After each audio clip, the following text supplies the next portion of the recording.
Mayor Dion? So moved. Thank you.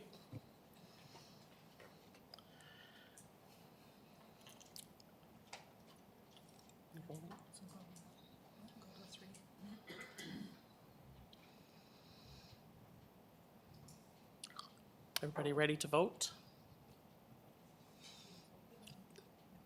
It's open.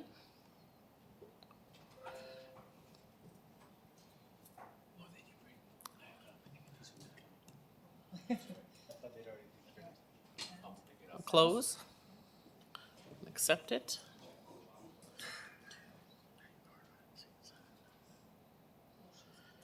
Motion's carried. Thank you. Declarations of conflict of interest. You know what to do when that comes up. Adoption of the minutes, please. Just go to green, no, center green, center green. Councillor Ogrotnik? Thank you, Deputy Mayor. I'll move the minutes be Thank adopted. you.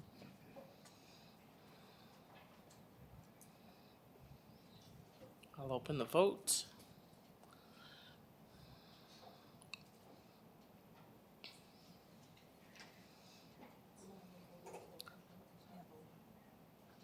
The vote is open.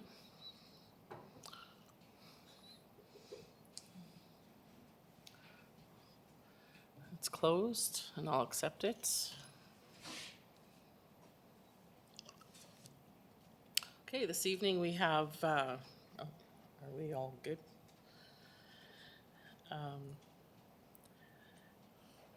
Delegations tonight are reduced hours for alcohol sales, a presentation by Brian Howell. So just press the center, the green, and then press your black. Black. You wanna add it? Oh, just hold on one second. There we go. Sorry, Brian. Okay. Thanks very much for the opportunity to speak to you on behalf of the Prince Albert Alcohol, or Prince Albert and Area Community Alcohol Strategy. This is a very important issue and worthy of consideration, and I'm glad to have the opportunity to speak to you. So we are requesting that City Council restrict the hours that liquor stores can be open in our community. Current hours are from basically 8 a.m. to 3 p.m. And we are recommending that the city consider a 12-hour interval, whether it be 10 a.m. to 10 p.m. or 11 a.m. to 11 p.m. could be worked out in discussions with the people involved with alcohol sales. But we do strongly believe that the current hours are excessive and that they do contribute to excessive drinking within our community. So we believe that this restriction would reduce the damage that alcohol does to our community. Many people who purchase alcohol in the morning hours are involved with out-of-control drinking.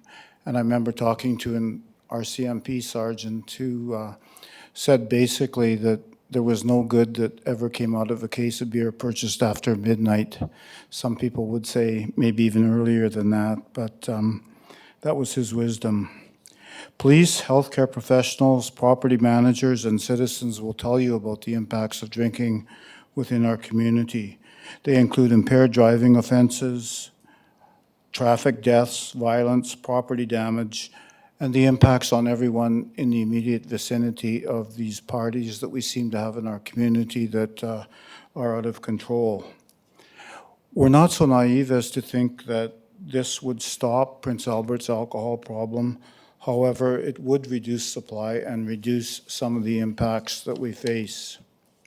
And I'd like to briefly comment on this from the perspective of our work on homelessness in Prince Albert, remembering Dr. Chad Nilsson's report in which he suggested that, you know, we needed to work together to find problems that we could solve and to develop simple, basic solutions to these problems that would improve the circumstances within our community.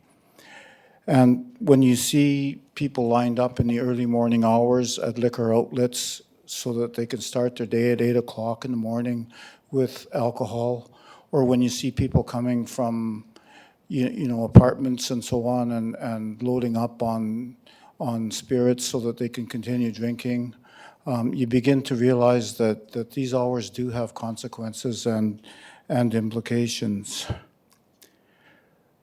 A change in hours would result in a change in supply, and, you know, it would just slow people down a little bit.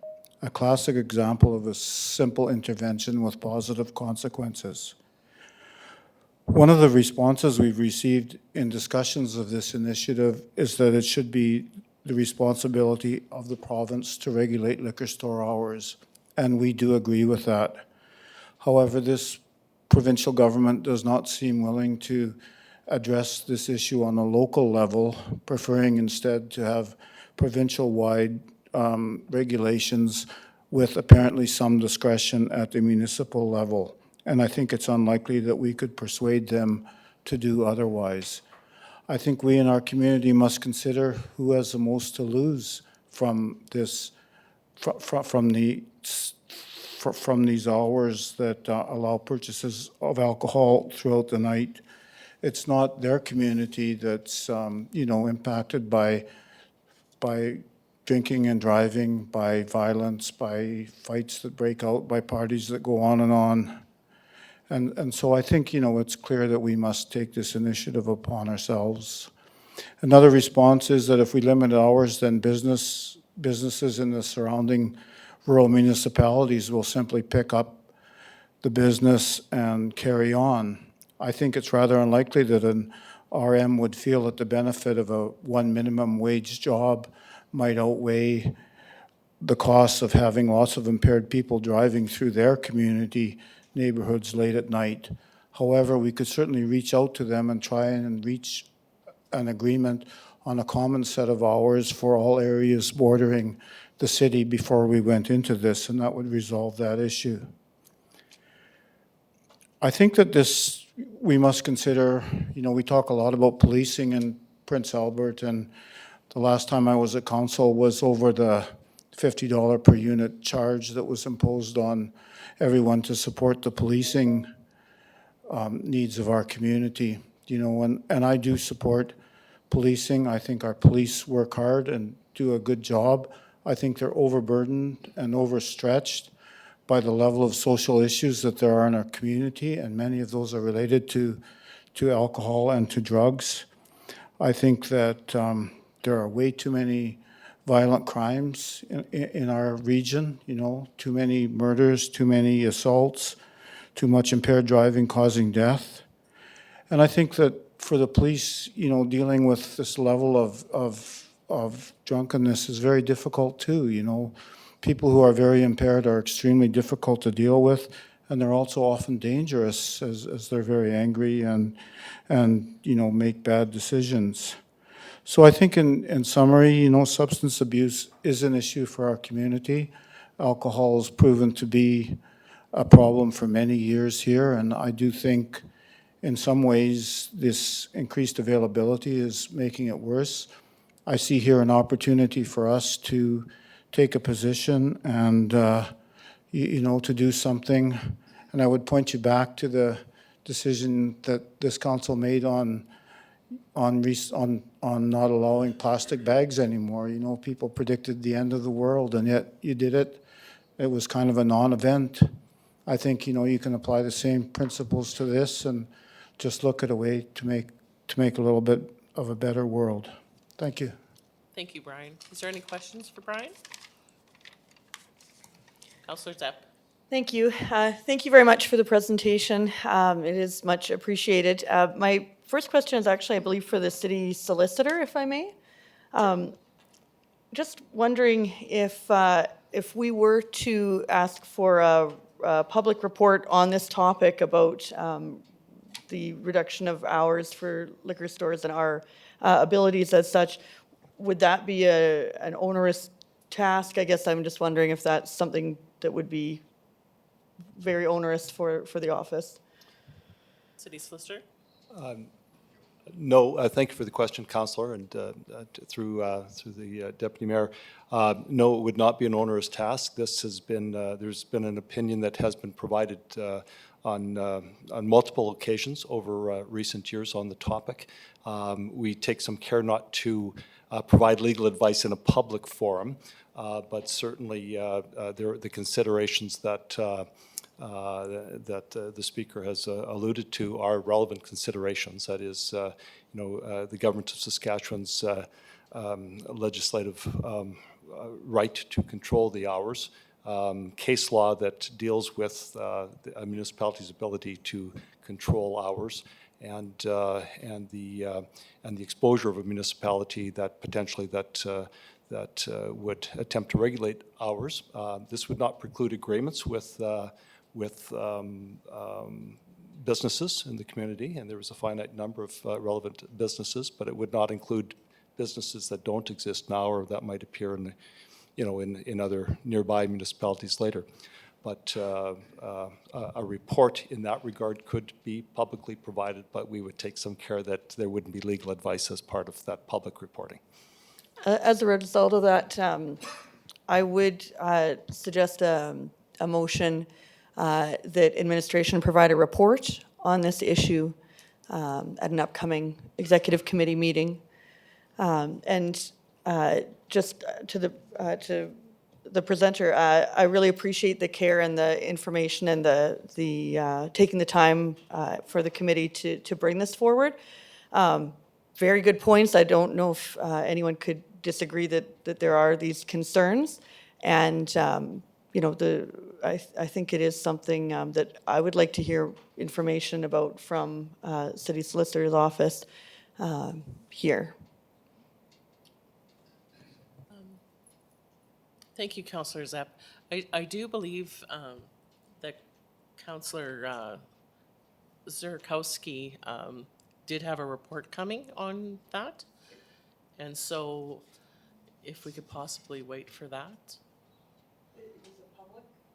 Yes. I guess it would be the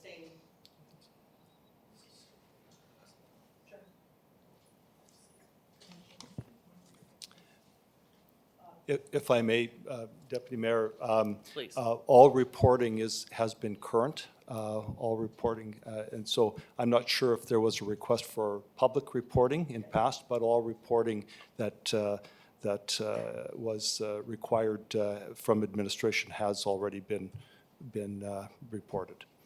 So then I was hoping for a public response to the issue that was raised. Okay, thank you. Okay.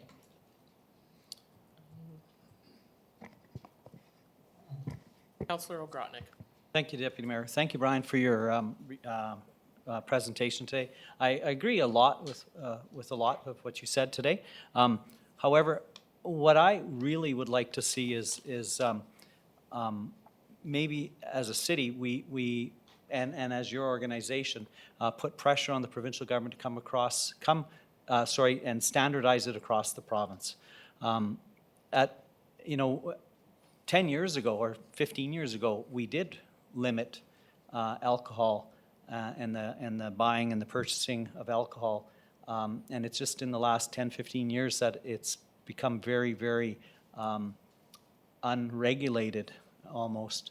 And I think instead of having a patch quilt of rules and regulations with respect to alcohol, as if we initiated a campaign or a lobbying effort with the provincial government that exactly what you're talking about. These are the issues that are happening as a result of loosening the restrictions on the sale and time, especially the times of alcohol.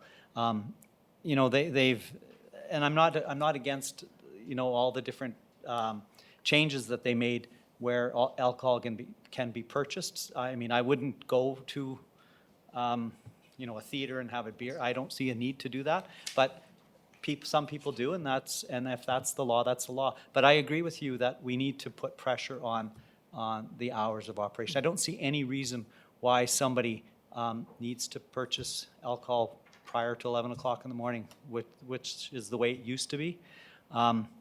even when I was in university, I never saw the need to have a beer at 8 in the morning. Like, it just to me, doesn't make sense. So I agree with you and support your efforts. So, Just to respond, we have actually tried to lobby the provincial government, and the response they come back with is, it's a the municipalities do have the right to regulate it. So, it would be a lot of work, I think, to try to get a number of cities on side to change this. well, there's been a lot of downloading on municipalities without the necessary supports. And this is something that maybe if we're going to be regulating it, then maybe we should be getting some of the profits from it and taxing them, or maybe sending the provincial government administrative bill, for dealing with something that should be their responsibility. So, thank you. Thank you. Thank you, Councillor Grotnick. Mayor Dion? Well, thank you for your presentation. I don't support a report strictly because we've had quite a bit of history in the back. I will share with you that on Wednesday at 2:30, I have a conference call with my administration staff with Minister Carr, okay? Because one people say we can control hours, the other people say we can't. If he can, we can't, we can't. So our whole purpose of this meeting on Wednesday is to clarify our position, and then we are going to send a public report back to council. Because we want to hear right from the minister to say, no, you can't, or yes, you can. Because you get it from the minister, and we're going to ask it in writing, because it is a conference call, but we're going to follow up with an email and saying, this is our minutes, and this is what we agreed to. Do you agree that everything was said was put on properly? Because it's got to be brought to a head, because all they're playing is you said, I said, he said, it's his responsibility, his. Where on Wednesday at 2:30, we hope to bring that to an end. That, hey, these are our 5 questions, do we have the authority? The problem that we do have, and that was evidenced with privatization of liquor, if you look at the last 5 years, liquor revenue, that's what it's about. You get revenue, and we're the same way, if you can get revenue from other sources than the taxpayer, crank those user fees up, and I look at it as a user fee, Look what they've done to tobacco, there's more taxes on that. And same thing with cannabis, there's more taxes on that, and so that's why they're looking at alternatives in taxation, which I don't object to because I don't drink. So anyone that wants to pay $10 for a beer, have fun. My Coke is just as cold. But yes, so I intend to write a report after that meeting and put it on the public agenda for council so that the public knows too, because they've heard numerous times in this room, well, do you guys even know? Well, we're going to know Wednesday at 2:30. And she's going to have representatives there to support her, because sometimes I get a report and it's not really what it should be, or I didn't ask the right kind of question. So she's going to have the people there to make sure that we can get the right answers. And we'll notify you when that's going to be on council's public, but it should be on the next executive meeting of council. Thank you, Mayor Dion. Councillor Head? Thank you, Deputy Mayor, and thank you, Mr. Howell, for the presentation and for the committee's work, for all the work you do within our community and creating some awareness. I do agree with all the points you had stated. Alcohol is very detrimental to families and residents and very many people within Prince Albert. So regulating that may not fix it, but definitely helps with moving forward, I guess. But I do feel it's going to have to take a concerted effort by all levels of government. And so I'm happy to hear, Mayor Dion, thank you for clarifying that we're going to hear from the Minister Carr on Wednesday, whether or not, we can regulate or not. I think there could be some legal challenges moving forward. I'm not sure. But I do support the concept, but I want to clarify a little something with you. I guess you were asking to limit alcohol sales, and it sounds like in your presentation you're talking about some of the off sales, but you mean as restaurants and licensed dining rooms as well, limiting these hours to 11 p.m., let's say. Most of our concern is about the liquor outlets, so the off-sale. liquor stores, Yeah. I would think, yeah. The drive-throughs and such. Okay, that's what I kind of thought. I just wanted to clarify that for the public. But again, thank you for the work you do, and I agree with all the points you make. I do feel we should be looking at some limitations to accessibility when it comes to alcohol. So I look forward to that report. Thanks. Thank you. Thank you, Councillor Head. Councillor Zepp? Yes, I do hope this motion passes, and I would think we'd really benefit from what the mayor just stated, that we could, in that report, we could hear what the government is now stating. It'll pass if you change administration to mayor. Nicole, but it's up to you, I don't care. Usually these, I mean, I would think it'd be both, the administration and mayor.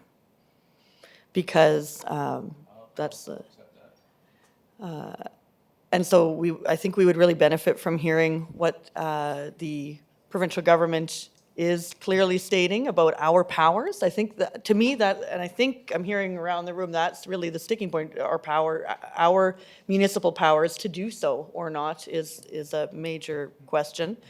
And so, and I'm not aware of a public report on this topic that we've had. So I think, just in closing, I would really like to provide a response to the Community Steering Committee on alcohol here. Thank you. Thank you. And if I could briefly, Executive meeting. if I could just make one more point. I don't, we at the alcohol strategy do not agree with the sort of libertarian approach to alcohol, you know, that's seems to be kind of taking over in this province.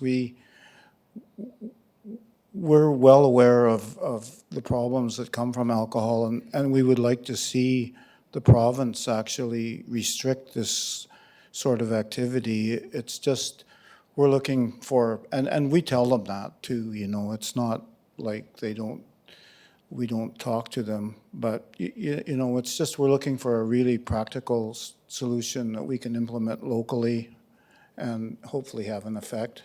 Thanks. Thank you, Brian. Mayor Dion? Well, I'll just quick.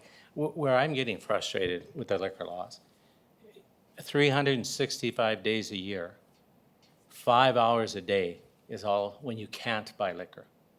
Like, I remember the days, I sit on the police commission, I remember on the days when we wouldn't allow it on Easter Sunday, Christmas Day. We used to be able to give our force Christmas Day off. Election Day, you know, but now we can't because we have the problem 365 days a year. We don't even get a break. And the government doesn't even listen to that part. Like, side with us, appease us and say, all right, 10 days a year, let's pick the 10 days, 10 years, no liquor sales. You know, Easter Sunday, you know, Christmas Day, you know, pick them, you know, and see if they'll budge on that. Because, and you're right, it's going to get worse before it gets better. Thank you, Mayor Dion. Okay, everybody's done? Thank you, Brian, for coming. Thank you. All right. Let's stop myself from talking. Okay, so motions on the board. I'll open the vote.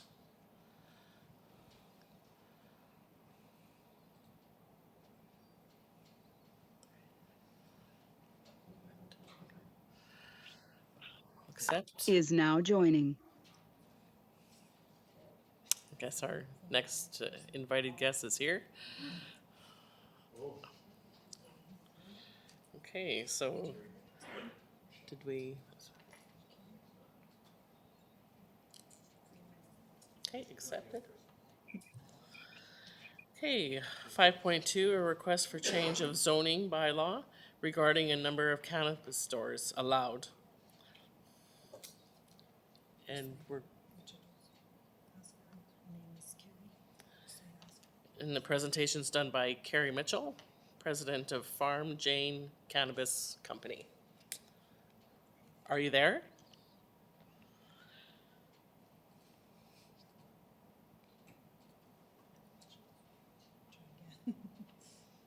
Try one more time.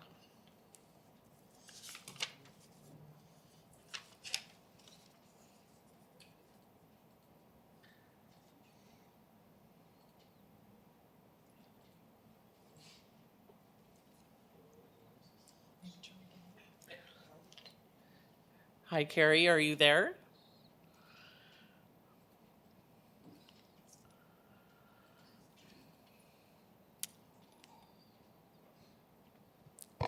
Carrie, are you there? I think we might be having some issues here. I've been able to see you guys the whole time, but I'm not able to hear anything from you, so apologies.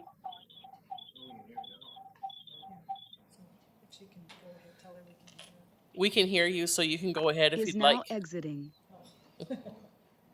If you're able to type in the chat, if you want me to go ahead with my 5 minutes, you can give me a thumbs up because I can see the deputy chair there.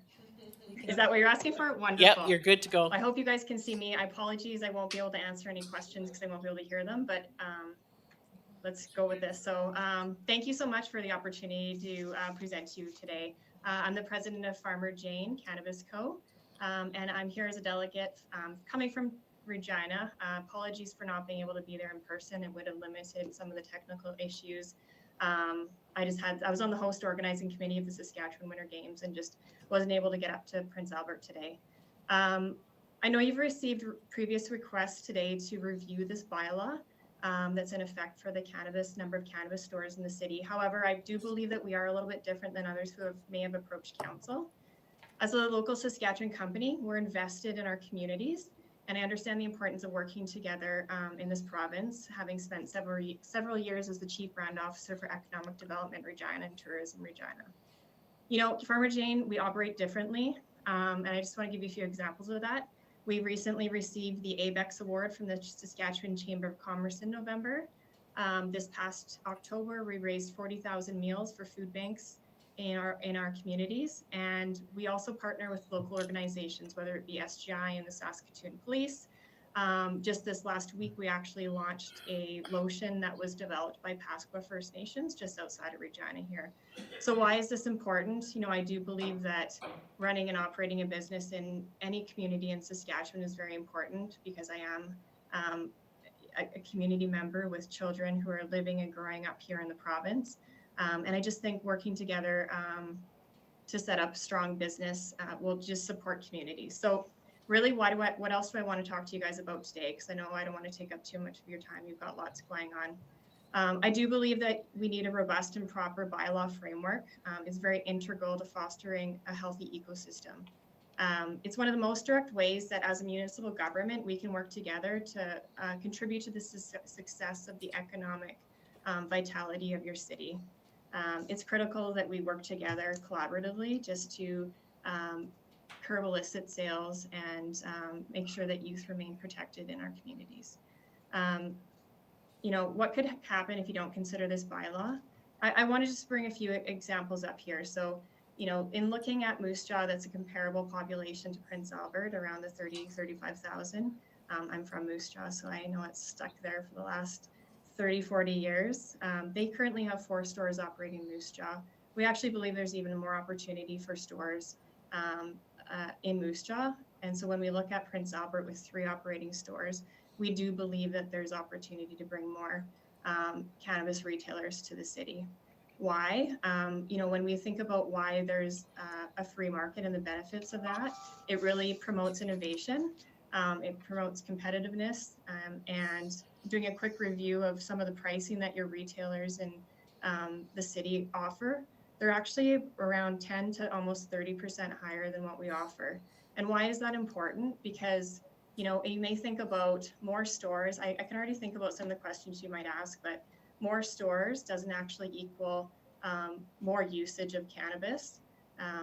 What it does, it just prevents people from being able to access regulated regulated cannabis products from the market.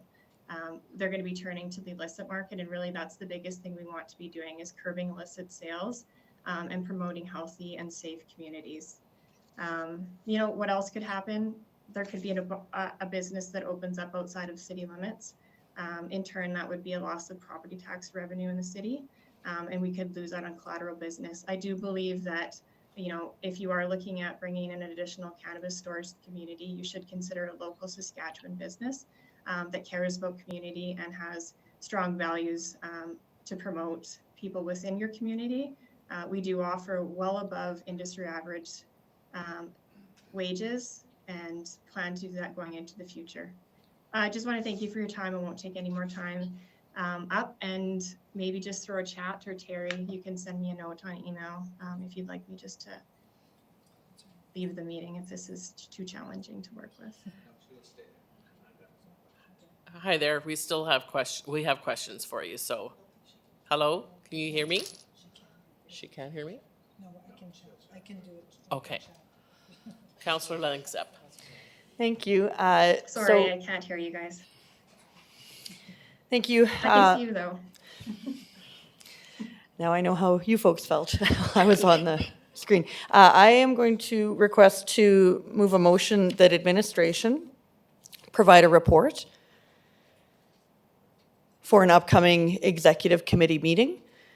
And I'm quite interested to hear what our administration would advise on this question. I guess the first topic being, you know, do we want to change our bylaw? And for members of council who weren't here the previous term, we did implement a bylaw that did state how many cannabis stores we as a city council would permit within city limits.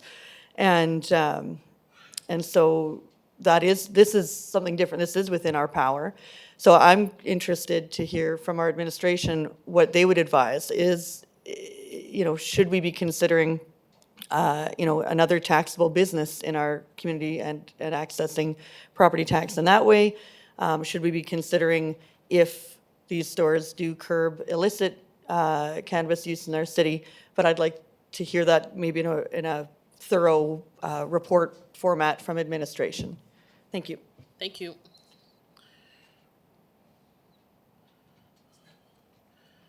Mayor Dion?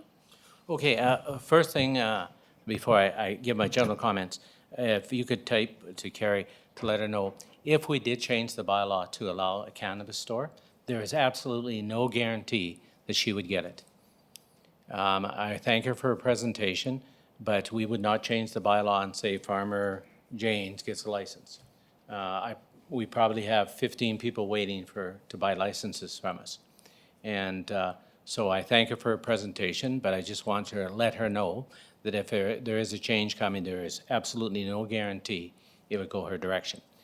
And the other thing is, in talking to cannabis stores, other cities, like our model, you use Moose Jaw. Well, let's talk about Yorkton. 10,000 people in Yorkton, 7 cannabis stores. If Yorkton said if we would have known that we had the power, it sounds like liquor. If we would have known we had the power to restrict them, we would have never allowed 7.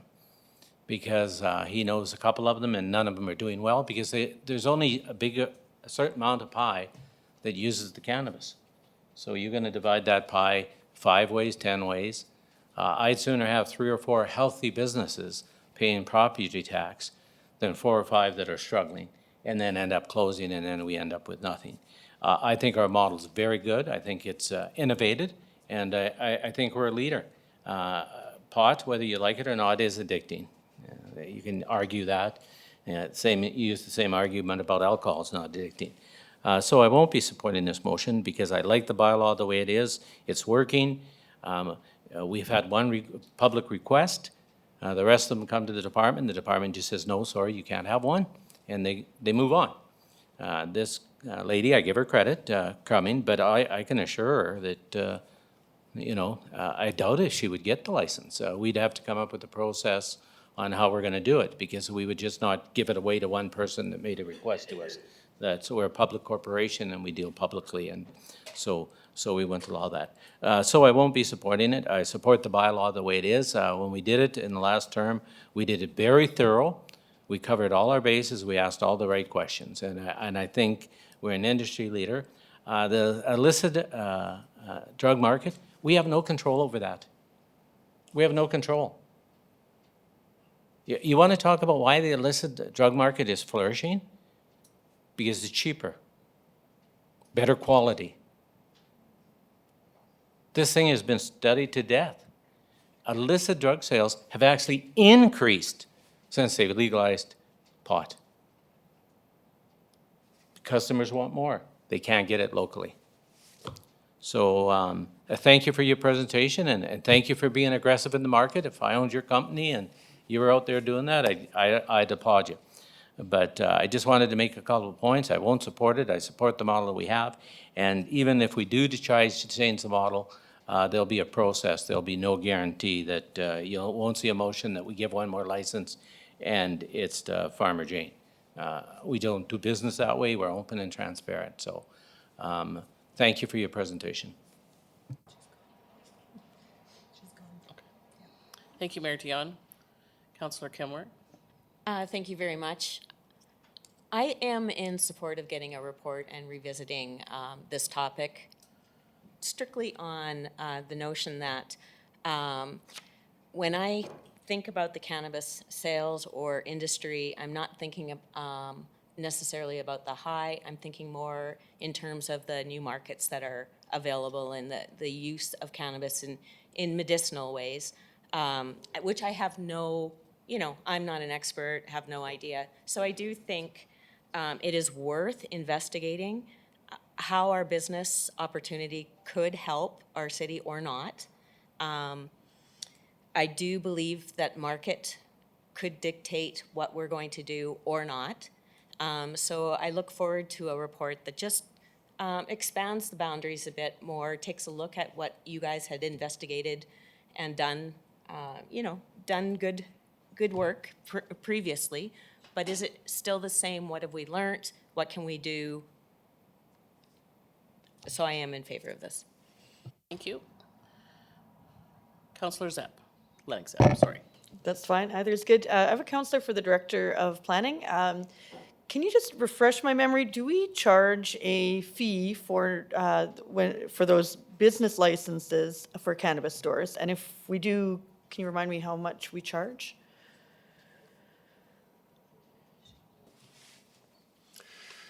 Thank you, Deputy Mayor, and thank you, Councillor Lennox, for the question. So in addition to our zoning regulations, we do have a cannabis business license bylaw, and the amount you're referring to, so our 3 current license holders each pay $20,000 for the first year. For the first year, just to have that license? Correct. And if those current licenses were to change hands and that license were sold to a different business, do we then charge again? Yeah, this has been an evolving industry, as Councillor Kilmer referred to as well, because we were initially only allowed to have 2 as managed by the government, as you know. So when we are allowed to have that third, we made the decision to require them to pay the $20,000. Now, I think if this is passed in the report that I would be providing, I'd have to speak to that, because I know it can't be bought and sold without a certain amount of province of Saskatchewan interference as well, and there's regulations and stipulations that they have to follow. So I'd have to make note of that and make sure I provide you with a proper response. I appreciate that. And if this motion passed, I'd then be very curious, as we saw the next report, about if we should be charging more than that $20,000 fee to have a business settle and perform this work with. It is a monopoly as set out by the provincial government. And I would be curious to hear about if we should be implementing, as I said, if a current license is then changes hands, if we should be implementing a similar fee. Thank you. Councillor Ogrotnik. Thank you, Deputy Mayor. Just a question to the Director as well. The initial recommendation was that the correspondence be received and referred to the Planning and Development Services Department. I would assume that you would then report back to us anyways. Is that correct? If it's referred to me, my takeaway is that I would report back. Otherwise, I think it would just be received and filed as information. Yeah, So, it that would be doesn't my say expectation. receive and file, so it says receive and referred, so that's suggesting that we will get some sort of information back from you. So really, this motion is kind of redundant then, I think. If it's going to be going to your department for, being referred to your department for information, because this particular company is asking for the ability to have a license, you would have to report back to us anyway. So I don't know if this motion is necessary, Councillor Lennox, from the initial motion. That's just my concern. The other concern I have is I don't think cannabis is our big problem, to be honest. It's other drugs that, crystal meth, et cetera, that's our problem. Cannabis is minor, even compared to alcohol. Alcohol is a bigger problem than cannabis, I think, but that's just what I think. Thank you, Councillor. Councillor Lennox Epp. Question for the city clerk. When we have a motion that states that something be referred to the department, do we then have the expectation that we will receive a report each time? No, if it's referred, received and referred to the Planning and Development Services, there's not always a report associated. It could be depending on what the administration decides, but you could change the motion to just say be received and referred to the Planning and Development for review and report. Yes. That would be the exact same as what I put here. That either would be totally fine with me. It's the same point. I think we do want to hear it at executive committee, though, I presume. Thank you. Mayor Dion. Well, I have a different opinion, so we're going to get into governance, and I love governance. No, it is my understanding, if, say, we just moved this to refer to the planning department, it would go to Craig, and he would look up the policy and write them a letter saying, sorry, under our current policy, there's no license. That's what happens. They don't report back to us. Oh, that's what the clerk said? Not all. I've never had him report back, no. But, okay, because that's why we have policy. We have policy, so it's just like liquor. You want a liquor board store, we refer to them, they'll tell you no. It's a way of us saying no. Thank you, Mayor Dion. All right, so we have a motion on the floor.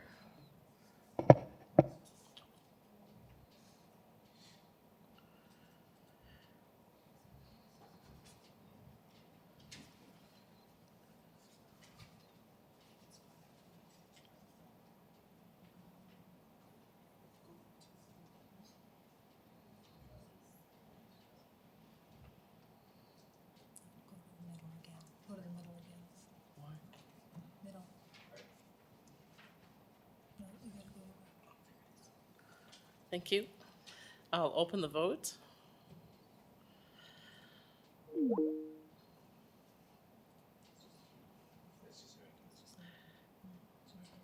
I'll close and accept. I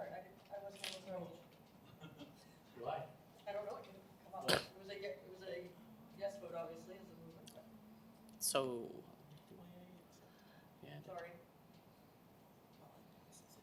it passed, if that's all right. Okay. Thank you. Sorry, you're quicker on the draw there. Sorry, I was just too fast, I guess, tonight. Okay. So we'll move to the consent agenda. Would anybody like to remove any items?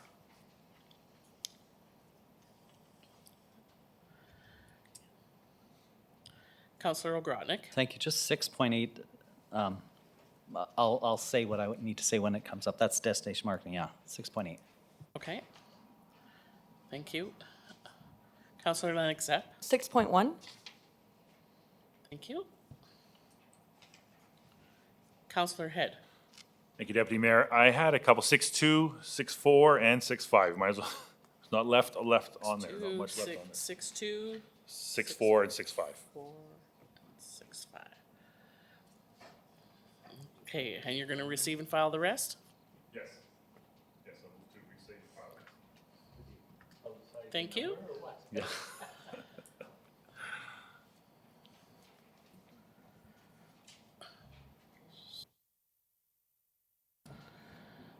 You gotta vote.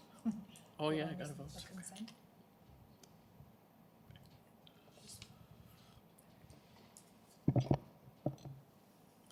Okay, I'll open the vote. Everybody vote.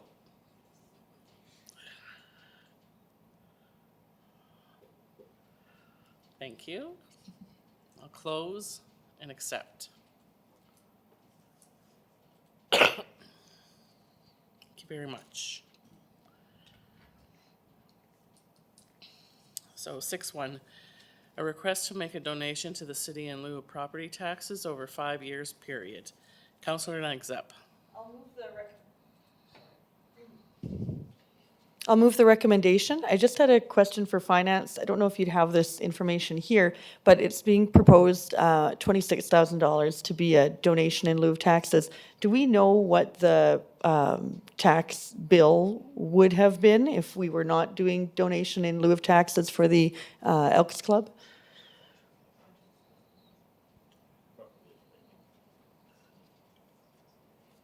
Director of Finance. Thank you, Counselor. We will have to look into that and get back to you as part of the report. Great, yeah, I think that would be an important part of this is what is the difference here? Yeah, for in the report. Thank you. Great, thank you both.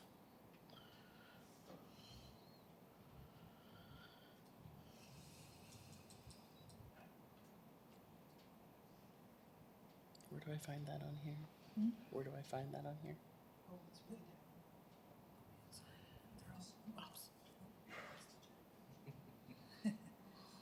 Just press that again.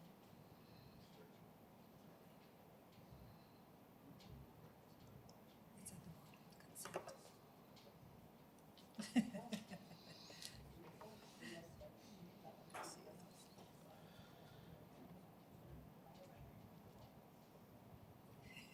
consent. Okay.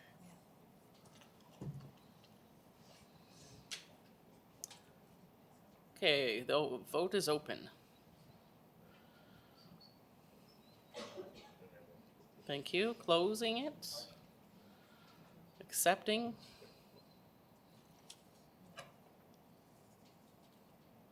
Thank you. Okay, 6.2, considering names of Joyce Middlebrook. Councillor Head. Thank you, Deputy Mayor. Just a question to the report here. You know, I see the letter from Mr. Middlebrook, you know, praising his wife and all the work she's done. The direction is to refer to the Planning and Service Department. I guess the question for the director, will they just be included into the list of names that we have, or what's the plans with that? Director? Thank you, Deputy Mayor, and thank you, Councillor Head, for the question. So at the current moment, in regards to street naming specifically, we don't have a policy that's in place. You recall that Council chose a half a dozen names, some veterans and some other names off of our list to be used towards naming of our parks, and those are all used up. So what would have to be done now would, we'd bring a report with options to choose another collection of names or go back to our veterans and add more veterans. So what I'll probably do is provide you with some options. Thank you very much.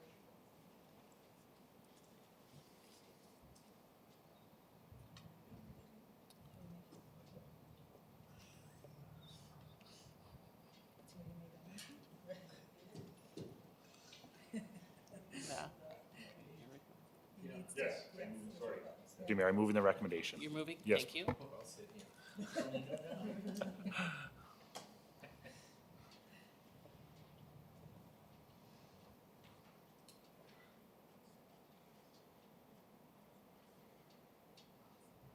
Okay, the vote is open.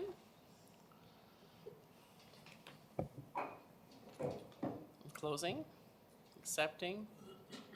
Thank you.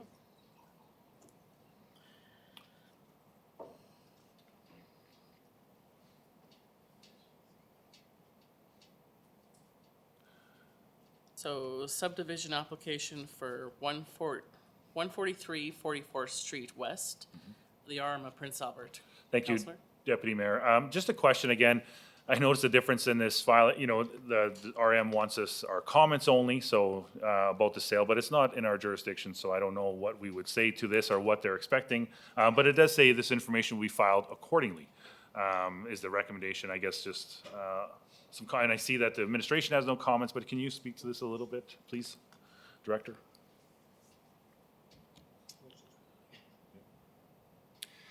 Thank you, Deputy Mayor and Councillor Head, for the question. So ultimately, this piece of property, this subdivision, lies within what we call the future urban growth area, which is a designated area in our district official community plan. So it's just a standard referral process. If they were requesting something like services, or they requested some sort of a costing of the city or something specific of the city, that's typically when we would provide further comment. But right now, it's just simply a referral for information. So there's no impact to the city and therefore just a receive and file recommendation. Thank you, Director. That's all the question I had. More curiosity. Perfect. And so, Don't touch it, I have it. Mayor DeYoung, yes? Thank you. Question to the director. So we're not in the development process yet. Like, part of the issue with that land is the whole parcel, half is owned by the city of PA, the other half is owned by the RM. No, the part in front of it. If you look at the map, it's the part it's right in front of it, or behind it, I guess, sorry, behind it. It's the land right by the Jehovah Witnesses. That's city property. Am I correct? And so my concern was I did have an application to look at a development that was in half and half, and it wouldn't work because half the regulations would be city, half would be the RM. So Yeah. my question is that sort of a follow-up to that they're gonna move everything into the RM because there's better construction benefits and stuff like that and taxation than moving into our parcel? Yeah, thank you, Mayor, for the question. Thank So this specific parcel is separate altogether. This one specific parcel is completely within the RM. Both subdivided parcels Okay. lie within the RM, yeah. Very Okay, close so- proximity, though. I got the same parcel, just different parcel. Correct. Okay, thanks. Thank you. Councillor Head, would you like to move the motion? Thank you, Deputy Mayor. I'll move that motion, yes. Thank you.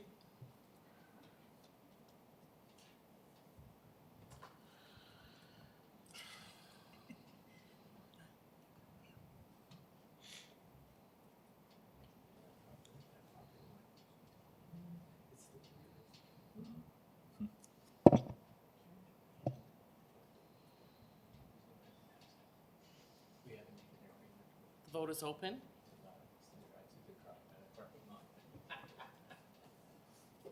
Thank you. And closing, accepting.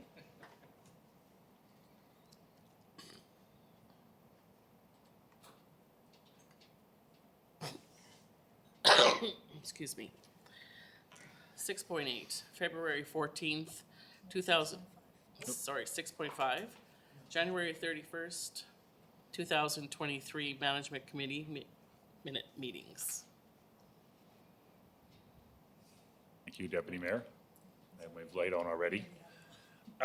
Just a question. So we passed these minutes, our various committee minutes throughout our agenda packages. I review them all, and I guess this one piqued my interest because, speaking about our bylaw enforcement. So really the only question I have before we do or move this motion is any highlights to those discussions, I guess, that we could share here today, so. From the Management Committee, I guess. I see that the agenda and the minutes are kind of limited, but it does speak to a bylaw enforcement seasonal report for Management Committee. Will that report be coming to the executive as well? Do we get a chance to see that? That's kind of my question. Director? Thank you, Deputy Mayor, and thank you, Councillor Head, for the question. So it was a request of Management Committee that we give seasonal updates in regards to bylaw enforcement. We're coming into spring, and what we did was provide information on just some of the obstacles that we're dealing with, provide an update on the number of calls that we get, a staffing update, things like that. I don't believe, and our city clerk can correct me if I'm wrong, but I don't believe that audit or that will come to City Council unless specifically requested. Other than the minutes, right? Yeah, other than the minutes. But other than that, in the report, there weren't any generic asks of Management Committee. However, I will be providing a report with some potential updates to a couple of our bylaws, property maintenance and property amenities in regards to boarded up buildings and some other issues that we're When will we running receive into. that report? That report, it's also, I believe it'll be, because we're getting input for our Planning Advisory Committee as well, so I believe it's slated for the third quarter of 2023. So probably late summer. Okay, and I don't want to, I guess I was hoping to get just a verbal, here's some of the highlights, because I in my ward, we've been working a lot with our bylaw officers, and I have to say they've been doing a great job, and it'd be neat, or interesting to hear the public, to hear kind of some of the work they've been doing, some of the challenges they're facing, because it isn't an easy task, but definitely much needed one, and they've been doing some great work within some of the cities. So I just thought I'd ask for a report, some of the highlights, but I'll wait to the report in the third quarter then. Thank you, Director. Thank you. Thank you. Councillor Edwards. Thank you, Deputy Mayor. And that's a great point. We certainly do need an update on bylaw, and I look forward to that report coming up.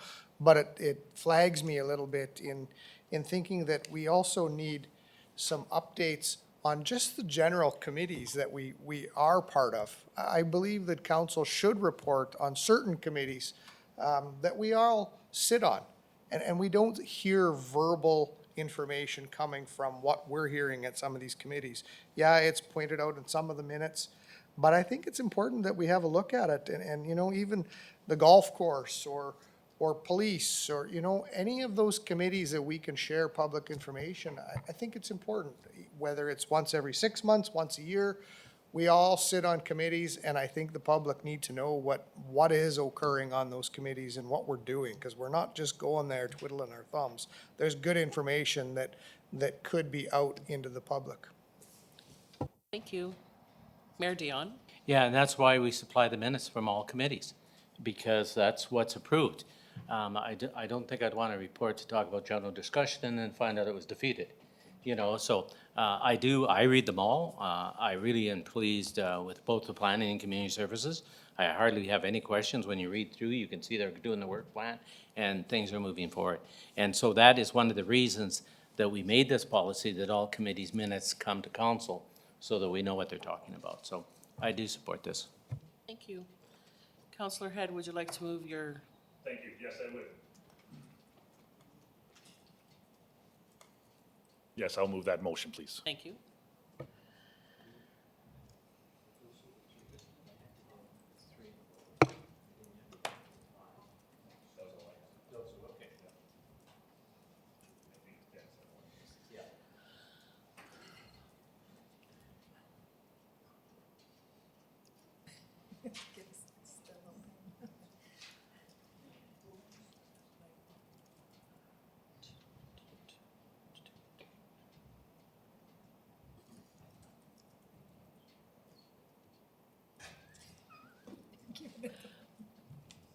Okay, just give me a second here.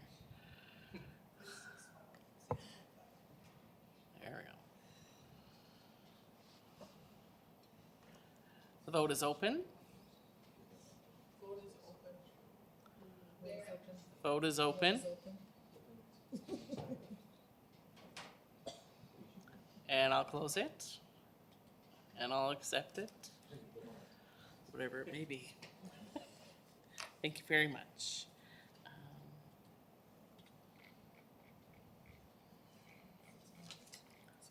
6.8, February 14th, Destination Marketing Fund Levy Advisory Committee meetings. So, Councillor Grotnick?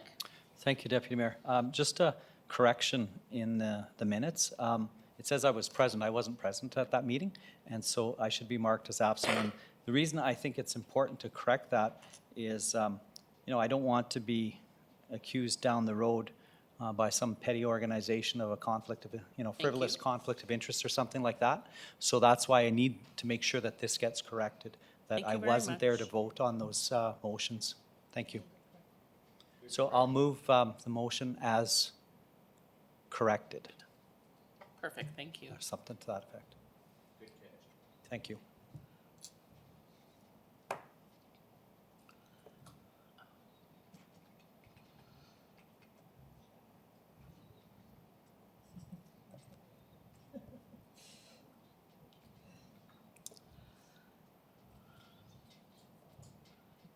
Yep, this machine is not cooperating, but whatever, I'll figure it out.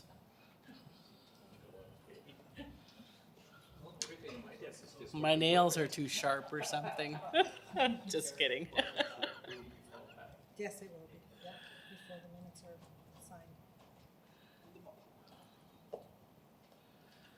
There we go. Okay, the vote is now open. Six, 7. Okay, I'll close and accept it. Thank you very much. So we'll move into reports of administration and committees.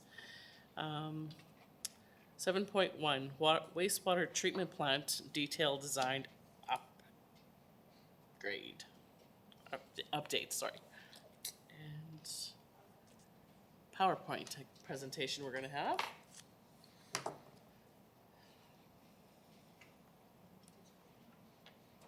And you have 10 minutes, and welcome to the city.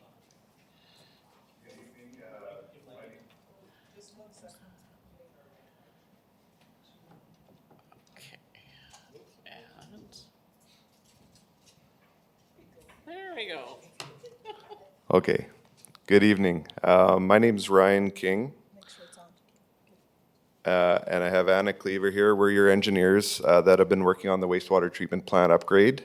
The main reason we're here today is to update City Council on the project, and specifically a letter that the city received from the Water Security Agency that was initiated from some of our ongoing work on this project. So we're going to run through just a very high-level background, try to give you the information that you need to evaluate that letter and move forward. So we've been working on this project since just about 3 years, spring of 2020. The main goals for upgrading or evaluating the upgrade at the wastewater treatment plant was to replace aging infrastructure, improve the performance of the facility, respond to some climate change, and reduce bypasses to the river. There's about 2 spills annually, so that's what we've been working on. The facility's been at the current location since 1972. It underwent the last major upgrade in 99, a little bit of updates in 2009, so it's been at this site historically for quite some time. So this site plan, the engineering work we worked on was preliminary engineering to evaluate the performance and the condition of this facility. What this site plan represents is a map we included in our pre-design report, which was submitted to the city quite some time ago. Really what you see with these, this is the site of the wastewater plant, and what the colors represent is really new infrastructure that would be required per our engineering work in pre-design. So the squares and the circles generally either represent new buildings on the site or new tanks, either above ground or below ground. So you can see the existing footprint of the wastewater plant is kind of the squares that are white or circles, and the work that's necessary to bring the facility up to where it needs to be is very significant. So we've kind of listed all the different infrastructure that's needed there, from new headworks at the front end where the wastewater comes in from the city to where it goes out to the river, new UV disinfection building. So this is called the BNR, biological nutrient removal, and it builds upon the infrastructure and the technology and the approach for treating the city's wastewater that you already have and have been doing at that site. So at the end of pre-design, we submitted the pre-design report to the city. This is a significant capital upgrade for the city to consider. And we kind of tested the waters of Public Works and said, there is a technology out there. There is no facilities utilizing this technology in Canada, but it could represent a significant savings to the city if you were to listen to it, investigate it, let us do some work, and evaluate it for you. So the next plan on the screen represents this technology called Nerita, Aqua Nerita, and the biggest difference here, as you can see, is really it requires a lot less tanks, concrete structures, and/or equipment. So if we were to compare here, quite a bit more infrastructure involved, and this is really the biggest difference here is one big circular tank in the bottom right corner. So reduced O&M, reduced capital, and about a 10 million savings at the time. This was kind of start of COVID. So Anna, I think you're going to run us through this Narita technology. Yeah, so the Narita technology, the big difference for this is with all applications, it has a reduced footprint and a reduced operating cost. For Prince Albert specifically, it also solves some other problems that you have with the plant. There's some hydraulic restrictions, meaning like the water gets backed up and you can't get through the plant easily, and this technology would alleviate that. And the tanks need to be raised, they need to be a bit taller, and that would provide flood protection at the site. And then Ryan just mentioned, just basically it's mostly concrete costs. We're building a lot fewer tanks here, so it is going to cost a lot less. And there are some things that we're concerned about with this technology. There are no installations in Canada. It is a European technology. It's well established in Europe, but it's not here in Canada. But it is moving forward. Calgary and Vancouver have projects in place where they're moving forward with this technology. And there are a lot of cold water applications across the world. So what we're trying to do at Prince Albert isn't unique to the technology. It is just unique to the site.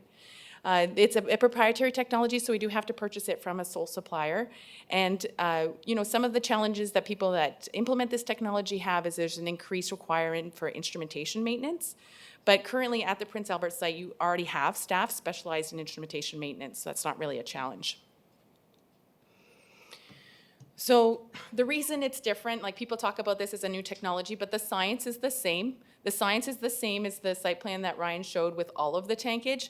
The big difference is with the conventional system, it's flow through. Like water comes in and out consistently. This is done in a batch. So it's more like, you know, like a dishwasher based rather than a stream of families trying to wash the dishes together. And it provides a lot better control in a batch system. So that's why they're able to do things in a much smaller footprint, because there's better control. So that's the big difference between the system that we put forward in the pre-design and then the system. So one of the questions that we had about this technology is, can it perform in cold water? And, you know, in Prince Albert, your water is a lot cooler. When we talk about cold water in wastewater treatment, we say 10 degrees. The water this weekend at Prince Albert was 7.5 degrees. It's much colder. And we know that nitrogen removal specifically is very temperature sensitive. I'm working with the plant and trying to better understand how sensitive the plant is to temperature for nitrogen removal. And this is a challenge that we would have on both technologies. Whether it be the batch system or the continuous system, nitrification slows down in cold water. There is a lot of good information out there for this Narita system. I've provided a list of representative installations. This is not a complete list, but representative installations across the world that have Narita, and then highlighted the cold weather operations in blue. So there is a lot of information out there outside of Canada showing that this system performs in cold water. The other element that we're going to be treating is phosphorus. We know that phosphorus isn't as temperature dependent as nitrogen, and there is excellent data at all water temperatures for phosphorus removal for this technology and the continuous flow technology. So I just included a graph here for the installation that they have in Rockford, Illinois, that has the same level of phosphorus coming in that you have at Prince Albert, and then showing that their performance is very good on phosphorus removal. So when we started this process, we finished the pre-design and we approached city staff about considering this other technology. We then went to the WSA to ask what their requirements would be to consider this technology. So we did that in the fall of 2021. By November of 2021, they had approved a pilot phasing plan. Unfortunately, by the time that plan was approved, because this technology is in such high demand, there was no longer a pilot unit available with a CSA approval that would be suitable to install outside in Prince Albert. The buildings at the site are not tall enough to hold the tank inside the building. So in January of 2022, we said, well, what can we do to move this project forward? Is there something else? What are our true concerns? If we can't have a pilot, can we still figure out how well we're nitrifying in cold water? So we went forward and had a modified system, a batch system in place so that we could measure the nitrification rates that were happening. So we finished that, and there was really excellent results. And WSA has come back and they said, well, what about this phase 2 pilot, which was what they had we discussed with them in 2021. And so the things that we had proposed doing in that phase 2 pilot were the hydraulic fluctuations. You know, we had the unit on site, we might as well test it. We're not gonna just let it sit stagnant. But that actual information is well established in all of their installations. And part of the Prince Albert project is having an attenuation pond so that we can control the hydraulic fluctuations in the plant. So that's not a concern. It's established established through existing facilities and the model. The nitrogen removal we were able to establish in phase 1, and then the phosphorus removal, although it wasn't a goal of phase 1, we did see excellent phosphorus removal in phase 1.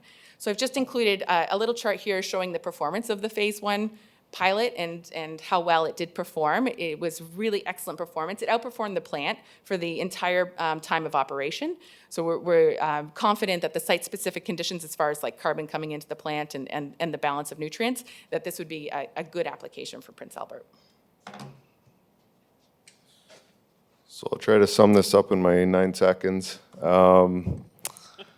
So the letter that you've received from the Water Security Agency, we had several negotiations and discussions with Water Security Agency.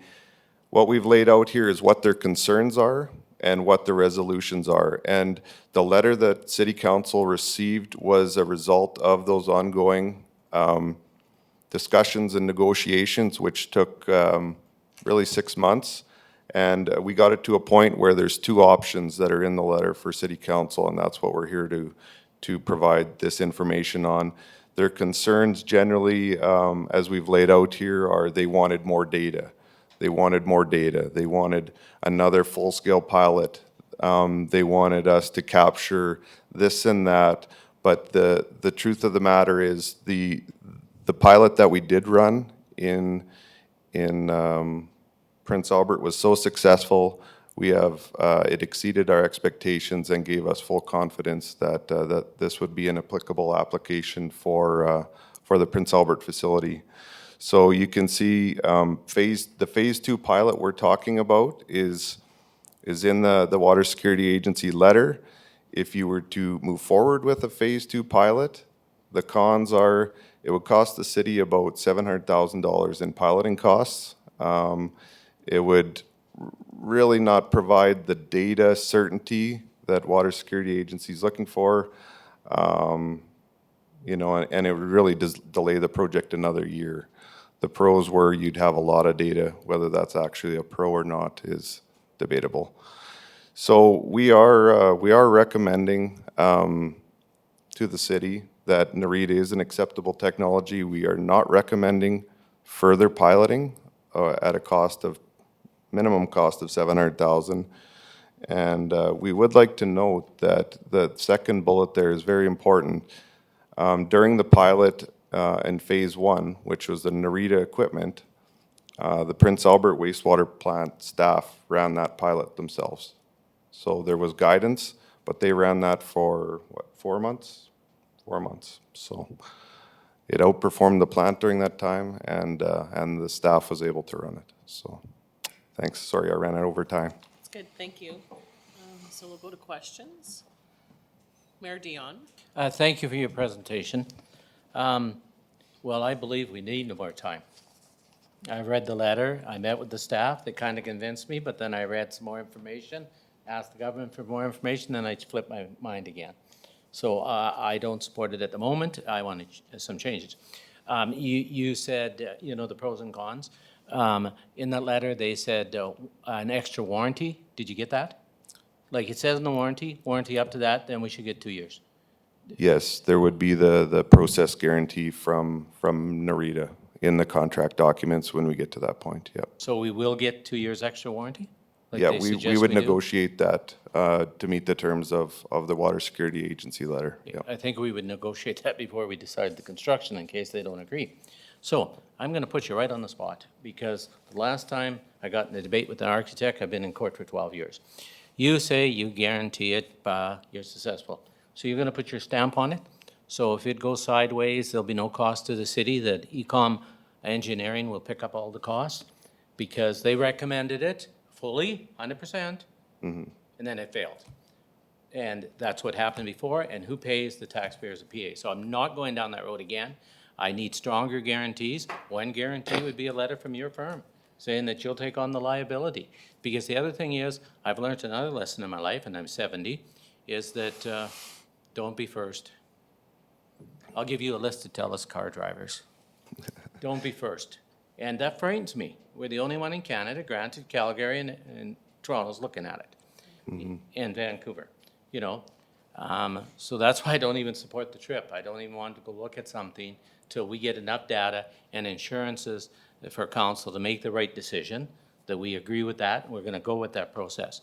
And the biggest thing would do it is that we got a letter from you saying that, yes, we did negotiate with with the corporation, that besides that warranty, according to water security, we're gonna get 2 years extra. But the biggest thing that I wanna see is I wanna see a guarantee from your firm, your company, on this product. Because I'm not going down that road again where I have to fight. You want me to do this? I have no problem. You're the expert, I'm not. Right. Okay? So then you guarantee it, I'm signing on. If you don't guarantee it, then I'm not signing on, because I don't think I should take the risk on something new. I have no expertise about the, secondary sewage treatment plant. But I have had experience since I've been on this council of what happens when you do the first and you go sideways. And also, when you look into the architect that recommends this firm, and that goes sideways. And then what happens, we get a bill from the architect because there ended up being more work and we get a percentage. Right. That won't happen again. So I'm not supporting it at this point. I'm going to ask that it go back for further report and comments, but I'll wait to hear what my councillors have to say. Because new technology, granted, is the way of the future, but I don't want to be the tester on that project. And it could be a quick solution by your company guaranteeing it, then we'll move on. And if they won't do that, then we got to look at other options. Because also, the other option I would like to look at that wasn't spoken, what if we don't use this system and we continue on with the plans? Because you just brought this on stream. And we continue. The only thing you convinced me of is a savings of $10 million. That's what you're weighing in on the savings. So those are my comments, and I'll just wait to hear from you and listen to my colleagues. Thank you. Councillor Lennox, please. Thank you. I appreciate the presentation. I actually have a question for city administration at this stage. So my question is, the letter from the Water Safety Agency was concerning, of course, and I'm just wondering from the director's point of view, I guess, is the director concerned, and what are your thoughts about, do we need to pursue that second pilot? Director of Public Works. Thank you for the question. Two of their main concerns were that they don't have any additional data or want additional data because they don't have one to compare to in Saskatchewan. But our smaller pilot outperformed the treatment plant that we have now. So as far as that goes, if you do 4 months or you do 12 months, you're just going to have more of the same type of data. So I'm not in favor of that in the sense that if all they want is data, they're just going to get more of the same. When it came to their concern, if I get to that last page there, because they had three concerns. Just give me one moment here. About it being a new technology. So if you see in the report there, they have 49 operational plants around the world right now. Some of them have been running for 18 years. And the best way I can do an analogy, you heard Anna mention a dishwasher, and I think that's the best analogy is if you think of washing your dishes in the sink without the plug-in. It's continuous flow. You have the tap running the whole time. You keep adding soap, and you're doing one dish at a time, but you keep running water and adding soap. But the water level keeps changing. The amount of soap in the sink keeps changing. That's what we do today because it's a flow-through system. Really, the only difference they're doing is saying, put the plug in and do it as a batch. So you fill the sink up, you put your soap in, you do your dishes, and when you're done that batch of dishes, you pull the plug and then start another batch. That's essentially it. And what they've done is they have these little modules or granules of sludge that build up, and as they settle through the sludge, it clears the water quicker. So from what they've told us and what we've learned from the plant, we have confidence that this is a viable situation, a viable technology.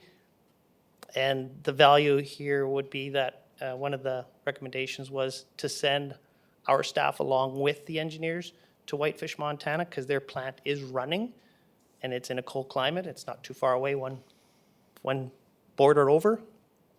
And along the way also go to see Calgary's because they're also working on their plant. So we would try to learn from them if there was any hiccups along the way or any things that they learned when they put their plant into operation. I hope that's what you were looking for. Yeah, just to follow up, you mentioned about more of the same data. Would you think that if we did pursue the second pilot, that we would see data in different conditions, in our very hot summer conditions versus our very cold conditions, changing over a year's period? Would that be beneficial to us? So the concerns from Sask Water, or I mean the Water Security Agency, and the concerns from our own engineering team was treating the water in the cold weather. There's no issues in treating the water in warm weather. It doesn't matter if you use the BNR or the Narita. There's no issue when the water temperature is warm and you don't have a winter condition. That's not even an issue. So if it can treat it in the winter, it'll be able to treat it in the summer. So we tested it in the winter condition, the coldest months of the year. So, I mean, and I don't even know where the ministry got the 12 months because it wasn't even discussed in our original conversation with them that it would be 12 months. It would just that it would be over the winter.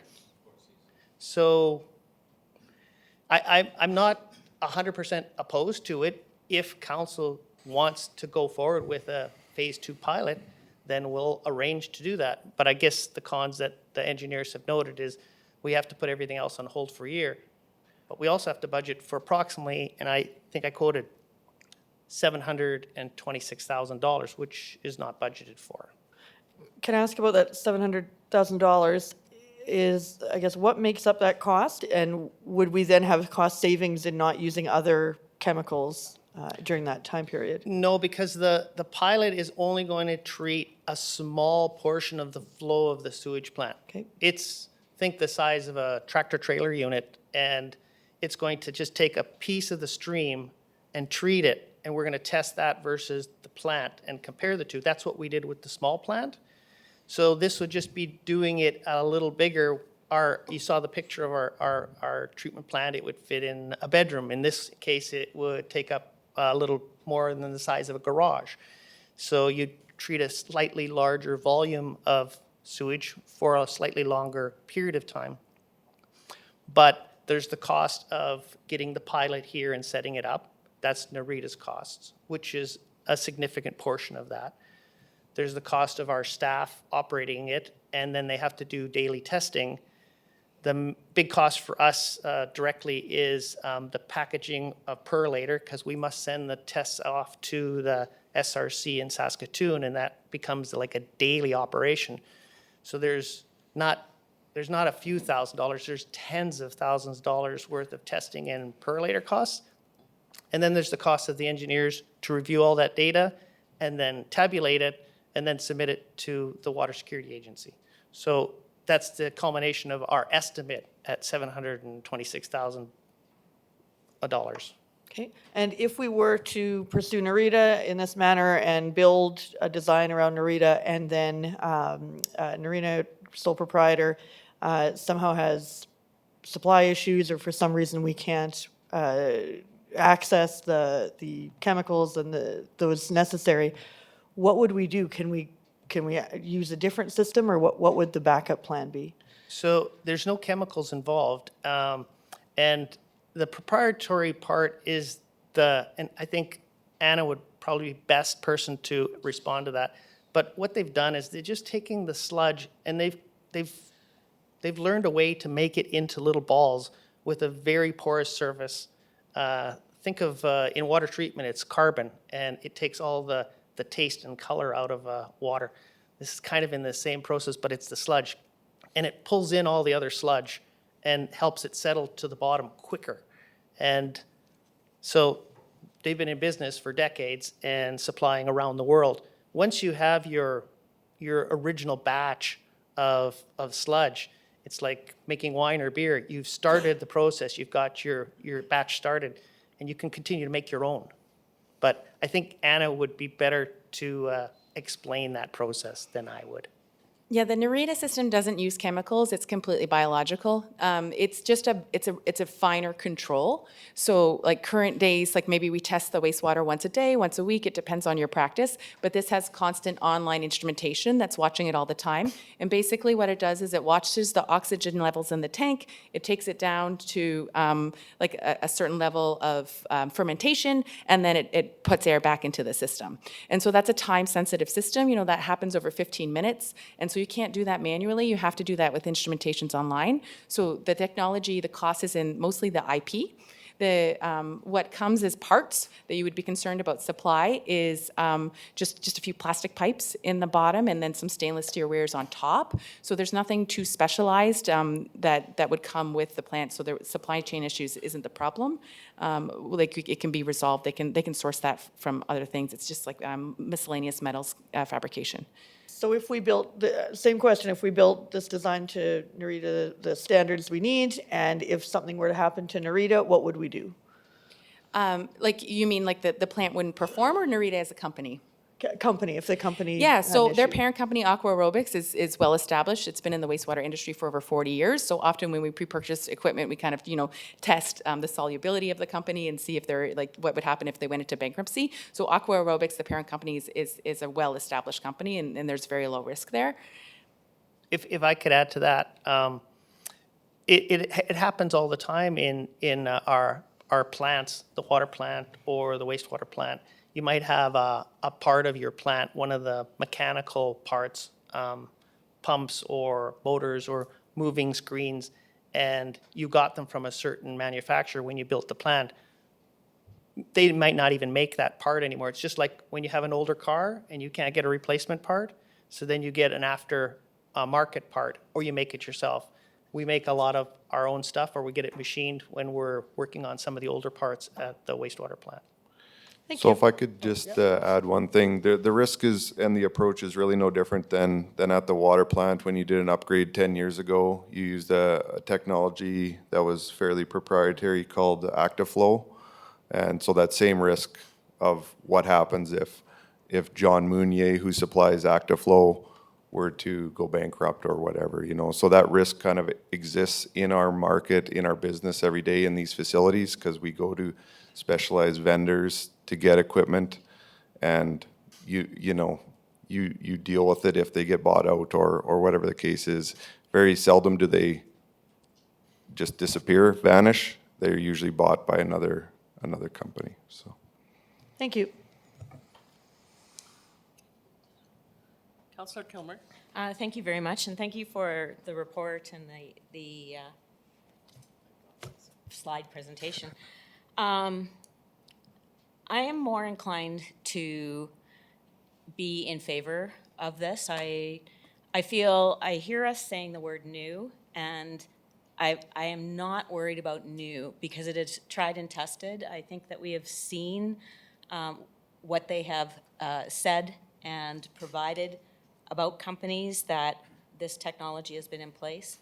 What I heard them say, or perhaps I read, the reason that the cost savings with this technology is because there's fewer parts and a smaller footprint. So fewer moving parts. We're relying on an environmentally sound system that uses gravity to its benefit and less chemicals. And then with a smaller footprint, what I see as a benefit for us in the cost savings would be that our electrical cost savings as well, so less moving parts, less electrical, less moving parts equals time, like better time in of the technology being used, I guess, over time, or length of the equipment being used. Perhaps what might help all councillors, be able to digest this, using that word, on purpose, because it's a wastewater plant, is maybe we pass the first part, send them to Whitefish, let Kevin for sure see, and Calgary, and then come back and give us their feedback when they actually see the technology. That might work. But for me, I am in. I have read the master plan that I think was provided in 2017 by your company, I think. No? Somebody did it? Yeah, there was a previous master plan by another firm, but yeah, we did the pre-design report in 2021. Yeah. Okay, and I do think that we do need to get moving on this design, and I see nothing but benefit for our community. Thank you. Councillor Head. Thank you, Deputy Mayor. So a couple comments, a couple questions I have. This is relatively new technology, I guess, in the last 18 years. Is that fair to say? The science is not new. The way we're removing wastewater is the same. It's the same kinetics as a continuous flow system. The difference is this is done in a batch. So that Nope. the science is not new, but the batch system has been around for 18 years. Yes. So it may be a new company then for you guys, the last 18 years, because I mean, this technology, we've been treating wastewater for a while now, and this has only been up to the last 18 years, and none in Canada, which is, you know, the report speaks to that, but there could be reasons for that. I look at the city of Regina, just, you know, upgraded their technology. They didn't introduce this technology as well. I'm not suggesting we follow suit, but there's a reason why in Canada we're treating the waters the way we do. Now, you look at the 12-month study, you did a 4-month cold month study, but look at, we're not talking about the rain days. And you're talking about batches. I've heard, you know, conversations here when we have a massive amount of rain drop within our system. It definitely plays havoc at our wastewater treatment plant. So if we're doing batch and trying to contain it, I mean, I see massive backups coming rainfall. You know, when we're talking about limitations of flow, the way that our current process is, you know, we wouldn't have that problem of a backing up in our city, maybe going out in the river, unfortunately, but definitely not backing up within the residents' homes and such. So can you speak to that a little bit? I mean, there's a reason why I think this phase 2 study may be warranted here. Yeah, so the hydraulic challenges at the plant are addressed through an attenuation pond, that the operations will have the flexibility to just send to offline storage when those rains come in, and then bleed back into the plant when the capacity becomes available. If we didn't have that, we would need to test the hydraulic fluctuations at Prince Albert, but we're providing a good control for operations that anything over their normal flows would be sent to a pond adjacent to the influent. It just flow there by gravity, so we're not flooding any basements. We don't rely on electricity to get it there. And then once the storm has passed, we can just drain it back into the system. Okay, I did. Sewage? You're gonna move the sewage that we can't handle into a pond beside the plant, sorry. It's a gravity flow. It's not pumped. We wouldn't depend on pumps. Sewage. Yeah, raw sewage is what I'm hearing. If I can add to that too, it doesn't matter which process we use, we have to do one of those ponds. If you look at slide 3 and 4, at the bottom of the page, you see the rectangle of a pink area at the bottom of the page, slides 3 and 4.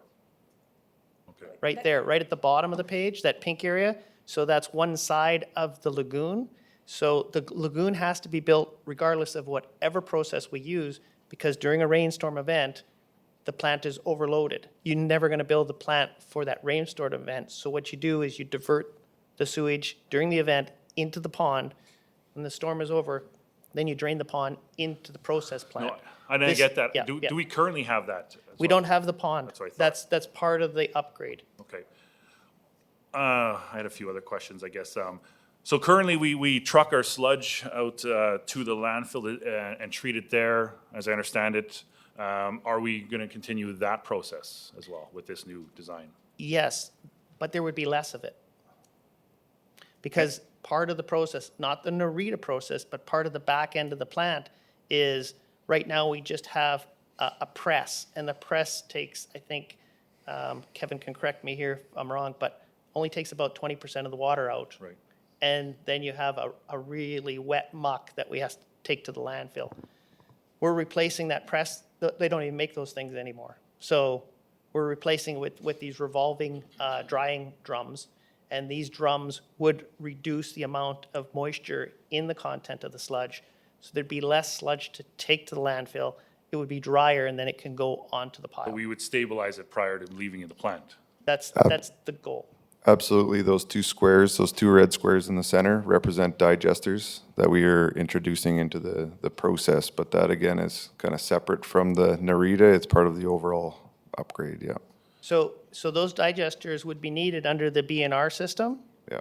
If you go to the next slide, they're not needed. Narita wouldn't require them because you've already improved the treatment earlier in the process, and then we would only need the dryers, and then it would go to the landfill. So that's where the saving comes in at the back end. So- And when Ryan said $10 million, that was the price before COVID. It's probably 20 or 25 now. So, question again about, you know, this year long, and I get it, there's, you know, I am all about cost savings, but I want to make sure that this is going to, you know, stand the test of time here as well. You know, so I do worry about that. You don't talk about the life of this plant either if we're going to go with this new technology. So what can we expect if we do go to this? Regardless of the type, again, BNR or Narita, the goal of the plant is to have a life of greater than, or at least 50 years, which is what we have now. So we're in our 51st year now. So there's a couple aspects that we haven't really touched on. We've talked about capital savings and upgrading the plant, but the O&M costs, if you were to implement a Narita, is significantly less than operating a BNR, which you are right now, or similar. And the other thing is with less infrastructure on site, so this is the BNR site plan, with less infrastructure, you have greater opportunity in the future to expand that plant for greater capacity for the future and future generations. So not only do you optimize your space that you have, but you know, you have that available for future generations for upgrades. Okay, so now you guys are asking on a recommendation to tour these plants, and I suspect Calgary just moved into this new facility because it's not on your completed list and operational list. Vancouver, same thing. Where are they in the stages of those constructions? The Whitefish plant is operational, so that would be visiting an operational plant and getting firsthand information from the operators of the Whitefish plant. The Calgary plant is in its design process, so we would actually be talking to their engineers and looking at the plant and how they plan to convert it. And again, no technology in Canada here still. And even if we do, okay, move forward. And I guess, you know, I'm a little, like I see the motion asking for the engineers. I get our city staff reviewing some of these facilities. You know, I'm thinking for information purposes, you need more information, but yet we're not willing to do a phase 2 study because we don't need that information. I do worry a little bit about that, and it's a little rich to see that. And I also, you know, these engineers team, we hired them to kind of go through this process. If they're not sure of why of this process, I'm not suggesting you are, but to go tour it, why would we pay for you to go there to tour it if you are suggesting this technology to us? So, Councillor Head, when I design a biological nutrient removal plant, I design it for the high flows, low temperature. So to design the Prince Albert plant, that's May. That's where you guys have your lowest temperatures and your highest flows. So like we captured that. So, you know, if you do 12 months of data collection, I'm actually still only looking at 6 weeks because that's when the most challenging time to operate the plant, and I design the plant based on those 6 weeks. So if I have that information for those 6 weeks, that's what I'm using. If you want to have a collection, you know, for the other, you know, 44 weeks of the year, that's wonderful. I'm a scientist, I love information, but I'm still only going to use that 6 weeks. Okay. I'd like to add to respond to your question about why would we send those two gentlemen to that plant if these guys are who we paid to design it. It's not that you're going to copy that design, but it's so that you can learn from their operations.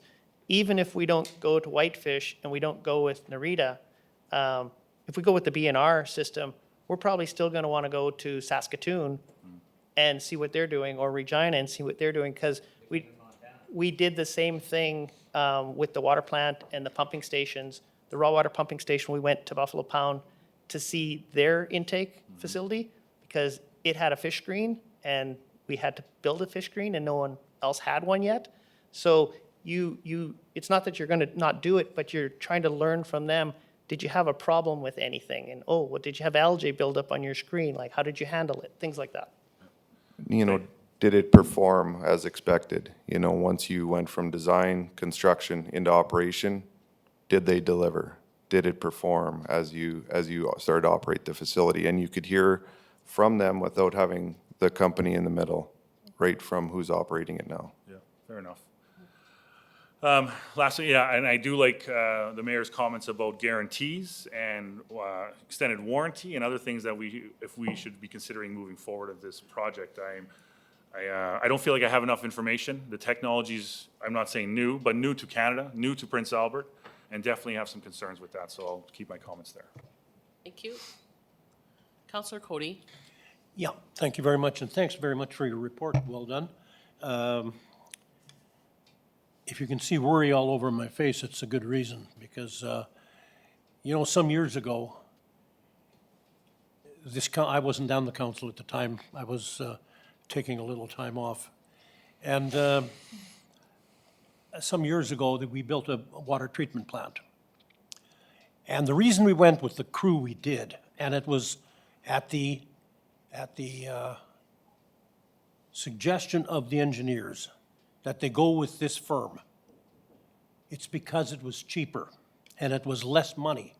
And we didn't want to spend that kind of money, so we went with this firm, and it was a flop, a total flop. I always worry when we look at dollars and cents and say, here's the reason why we should do this, because it's cheaper.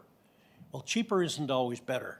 Cheaper isn't always better. We hope that there's savings here, but we hope also at the same time that the process or the program we get works like the last one did not, as well as it should have.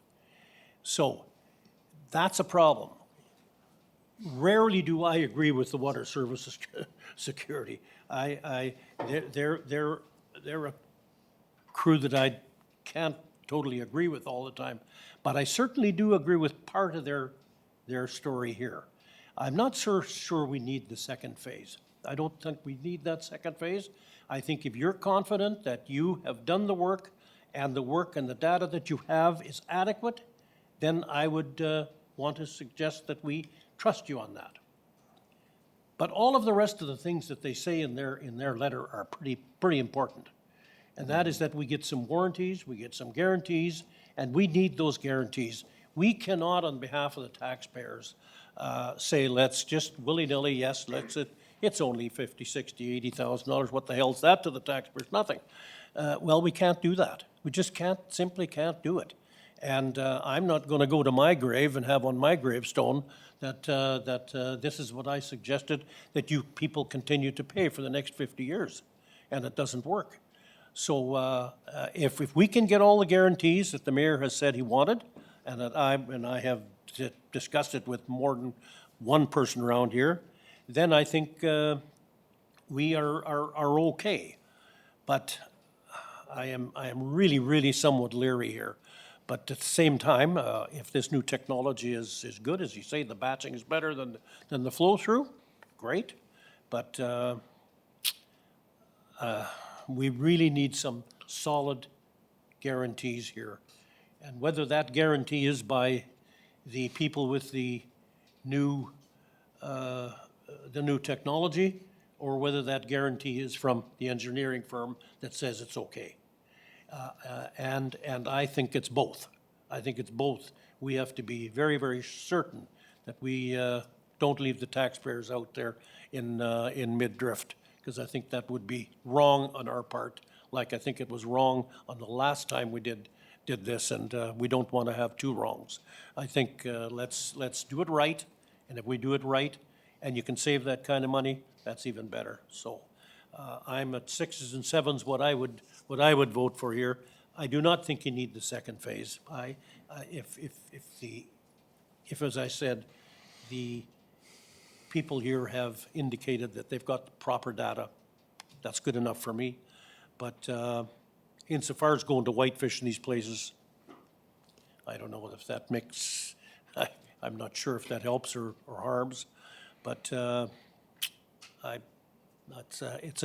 this is a tough one to handle because it's a lot of money and it's our taxpayers that are on the hook here, not us.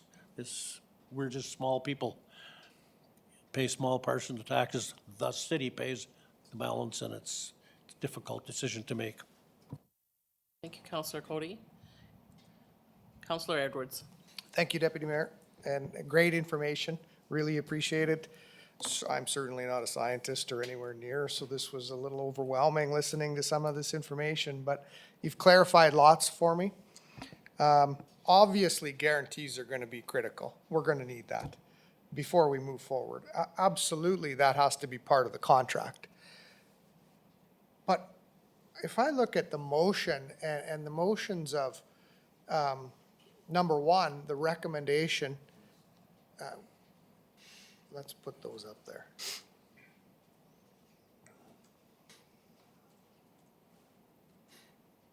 Yeah, so the number one recommendation to go into Whitefish in Calgary, well, we're all saying here that we have some hesitation on it. Why would we not spend a few dollars on a mega $1 million project to go get more information?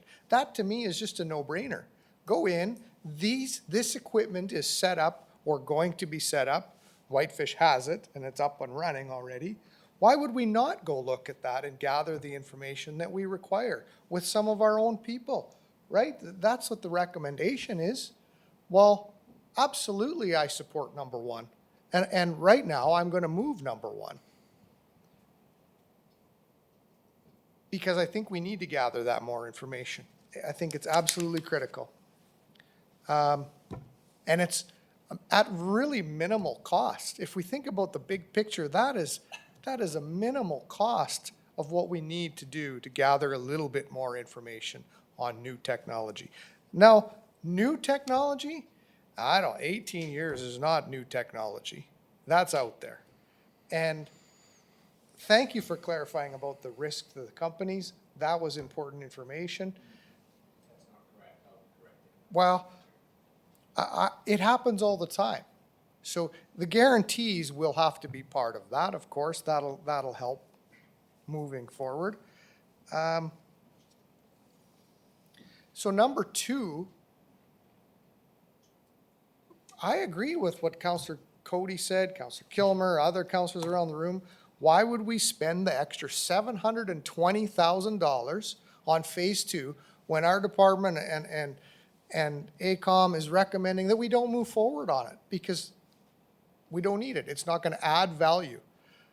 But yet some around the room are scared to spend a couple $1,000s extra to go get more information from Whitefish or Calgary. That doesn't make any sense to me. So yeah, I agree we don't need phase two. Why would we spend that money, waste that money, taxpayers' money? It doesn't make any sense. So I'm going to move number two as well. No, you just said we don't have to do it. It says we're not going to do it. Number three, I'm not in favor of it at this point until we get back from Whitefish and we hear some more information. I think that's critical that we do go see it. We gather some more information. And let's face it, we're probably not going to be ready to move forward with this project anytime soon. We're going to need some big grant money to move forward, and that isn't even on the table right now. So the process to move forward with number three, I don't think we need to do that at this point. I think we need to find out where the grant money is going to come from or when it's going to be offered, then we can move forward with different phases of this. But number one and number two, I will move. Number three, I think we park it for a while and see where we're at. Thank you. Mayor Dion. Okay, I have a couple things. The reason I don't support number one at this point, or any of them, until we get a guarantee, we have nothing. Okay? I don't know European law, but in Canada, I run a corporation with 28 malls. Every one of them was a different company.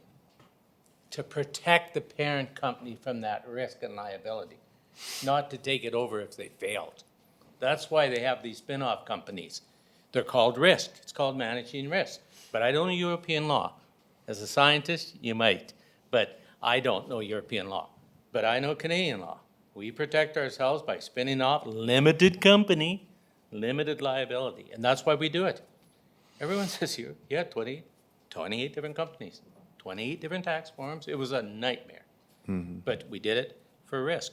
I don't think we should move forward on any of these items until we get an answer. They have not answered us whether whether this company is prepared to give us 2 years warranty once it's operational. We don't have an answer, and they can't. I'm not going to put you on the spot. They cannot. They have to go back to their principals and say, look, at council's being tough and want some kind of guarantee from us on the risk. I'd be surprised if they got on board, okay? The other reason I don't support number one, I have no problem educating my staff. I have no problem educating my staff, but my staff alone, okay? And I have no problem with that. And especially in this department, I think we have great staff. But I don't think we should get too excited and start jumping in and moving forward if we don't get guarantees. Because I don't know about the rest of you, but if we don't get guarantees, I'm not supporting new technology. And everyone says it's been there 18 years, then we should get the guarantee, Blake. No issue. We should be able to get the guarantee, hey, this system works, we'll give you the extra 2 years of warranty. Why wouldn't we? To get this big contract, if that's all it takes, 2 years of warranty, we claim the plant ain't gonna break down, it's gonna operate, what's the risk? And that's what it's all about. That's what Don Cody was talking about, the taxpayers. We have to cut the risk. And we've been down that road. Some of us were here when we were for that last one. And we're still dealing with it 12 years later. Ugly. And it ended up costing us a lot more than the savings that we were supposed to get. And so I would just like to park this and then write them a letter and saying, these are our 5 requests, can you respond? And I think that's the safer route to go. There is no programs available. There will be no programs in next year's budget for water treatment plants and secondary sewage treatment plants. And without a grant, we won't be proceeding. So we certainly do have the time. But I think our first step is to deal with that letter and to deal with our own concerns is that, hey, we start with the guarantees. If we get guarantees, I'll tell you my vote's going to change. I have no risk. I've protected the taxpayer. I've done my job. Greg, the plant failed. Don't worry, I took care of you. It's their problem, not ours. That's all I'm asking for. And I think you can get pretty quick answers on both of them. You phone that company, say PA's willing to take your product, they're willing to vote tomorrow, but they want an extra 2 years warranty after the plant's operating. And see what they say. Put some risk on our architects. You say this is going to work. Well, then why are you going to Calgary and all those other places in Montana? You know, if you guarantee it.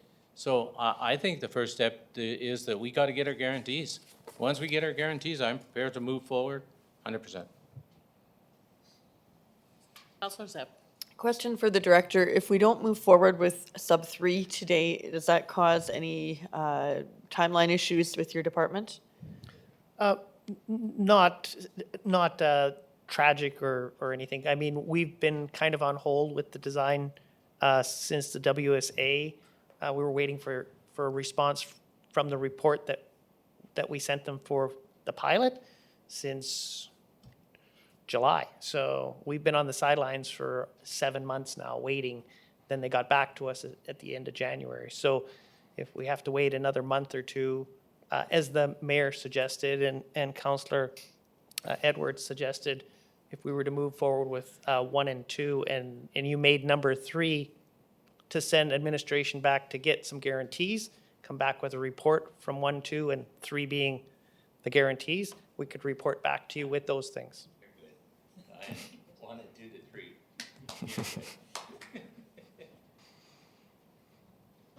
Councillor Edwards. That was what I was going to say, is why would we not put a motion up there asking for some guarantees? It's part of it. So yeah, I agree with the director. Number 3 should be go out and try and find some guarantees or get that in writing. But we also heard Mayor talk about guarantees and what your company, would you put your stamp on it and all of that? But we never gave you the opportunity to respond. I understand, but I'd like to hear the comments. So I guess the easiest way in this forum to answer that is whenever we put our stamp on a design of a facility, we take and assume responsibility both professionally and corporately for that design. So that's inherent to the Engineering Geoscience Acts in Saskatchewan. And with the proprietary patented equipment, there's a relationship between what we take responsibility for and what they take responsibility for as the patented supplier. So it's very similar to what Councillor Cody said, where we both take responsibility for the facility delivery, different components assigned to different individuals and companies. So that's really the relationship. The easiest way to explain it in this forum, because it's a multi-million-dollar project and there's a lot of other treatment pieces here. It's not just Nerita, there's drum thickeners, there's presses, and all of those are kind of similar. So there's a lot of pieces to the puzzle here. It's not just that component, which is the biological. Thank you. I appreciate that answer. And that's a big, those remarks were big, because this is just one piece of a mega deal project here. One piece. So yeah, I think we do need information. Let's send them to Whitefish and wherever else that was a part of that motion. And I agree, number 3 is being typed up right now. I think that we need, as that, the guarantees. Is that okay?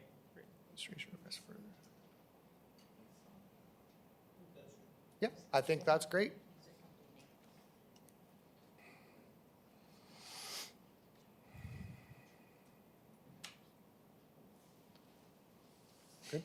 Thank you. Councillor Grotnick. Thank you, Deputy Mayor. Thank you for your presentation, and thank you for helping me understand a lot here. What I like about number 1 is I view this as a team of outside engineers and our staff and the City of Prince Albert staff investigating, researching, and coming back with information whether this will work or not work in our community.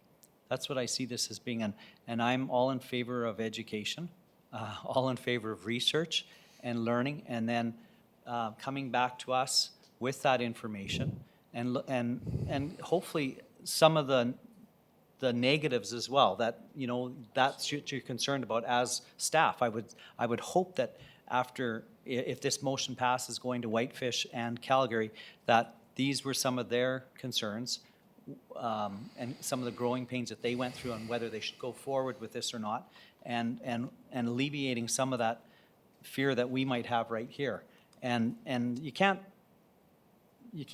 I like this process because we're going to make a decision based on research and learning and education, and I think that's good. That's why I will be in favor of the motion that's on the board, and I particularly like. Sorry, Mayor, but I particularly like number 1 because it is. I love research. I love education, and that's what this is about. That's what I see this as a plan to get all of the information from the experts and from our staff, which are also experts in dealing with this, and then educating us who aren't experts and I know nothing about wastewater treatment other than flushing my toilet. That's about it. I don't know anything about this, and so I really appreciate the education that I had today. I was unsure of what direction to go, and it's not committing. We're not committed to spending and to going forward with this technology. This is just a fact-finding mission and helping us understand whether it will work in our community or not. And that's all I have to say right now. Thank you. So thanks for the presentation and helping me understand a very difficult concept. I'm not a science guy. I'm a history guy.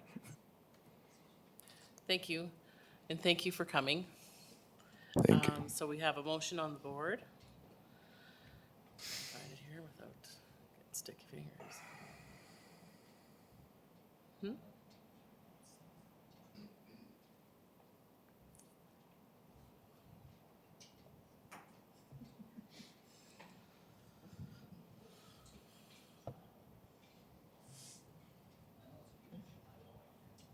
Thank you.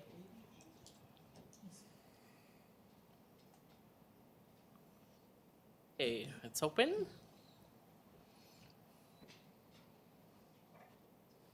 Okay, I'll close the vote.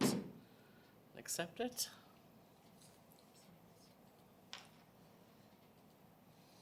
Thank you for coming. Okay, so we're gonna go to 7.2, Midtown Community Center Playground and Spray Park Replacement. And we have Tim Yeamans from our parks. Oh, I don't know how I could follow up with that one, so. But I am smarter for sitting here and learning about that process, so.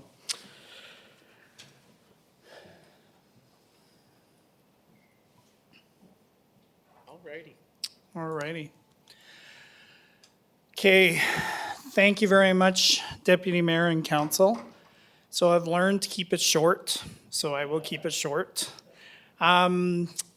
Back last year, I brought a report, a State of the Playgrounds report, identifying Midtown as the next playground for replacement. And within that playground report, council during budget deliberations actually supported the playground replacement and provided $150,000 in funding for that playground replacement.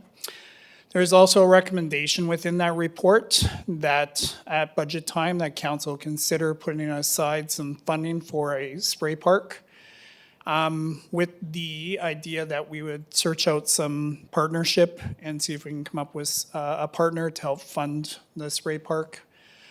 We have found a partner. Malcolm Jenkins has committed to another $250,000 to go towards Midtown on the condition that the city match those funds. This is a playground / spray park. The total cost of it is $650,000. So this is a big positive. We've had lots of great partnership with Malcolm over the last few years, and we're happy to partner with him again. And this is up for consideration for council. Now, the other side of this year is that going through the process of playground development, there's certainly been a change within the industry, and we've certainly being confronted with that this year in regards to playground equipment, how soon it can be manufactured. 3 to 4 years ago when I started with playground replacement, you were able to order playground equipment and actually have it here. So you could order in February and have it here for the end of May, June, and have it installed and have it ready for the end of the school year. Unfortunately, that's not the case with the industry today. Reaching out to counterparts across the province, what they've been experiencing and what we've experienced with playground suppliers is we could see anywhere up to an 8-month delay on receiving that equipment, and also in some extreme cases up to 12 months. So in order for us to build this playground, we wouldn't be looking at it now until 2024, which is a disappointment, but it's also an understanding within what we can control, right? Is the industry, we have no control over what's taking place out there today. But we certainly can move forward if council so wishes with the matching funds to actually be able to put a deposit forward of $395,570 to secure the equipment and have it shipped here and stored over winter, and then start this project first thing in the spring. I have talked to the vendor and noting that this is a delayed project. I've already booked tentatively this project to be the first project of theirs in the spring of 2024. So what's before you today are the two recommendations. And Also, just give me just a second here, that the $250,000 come from the future infrastructure reserve.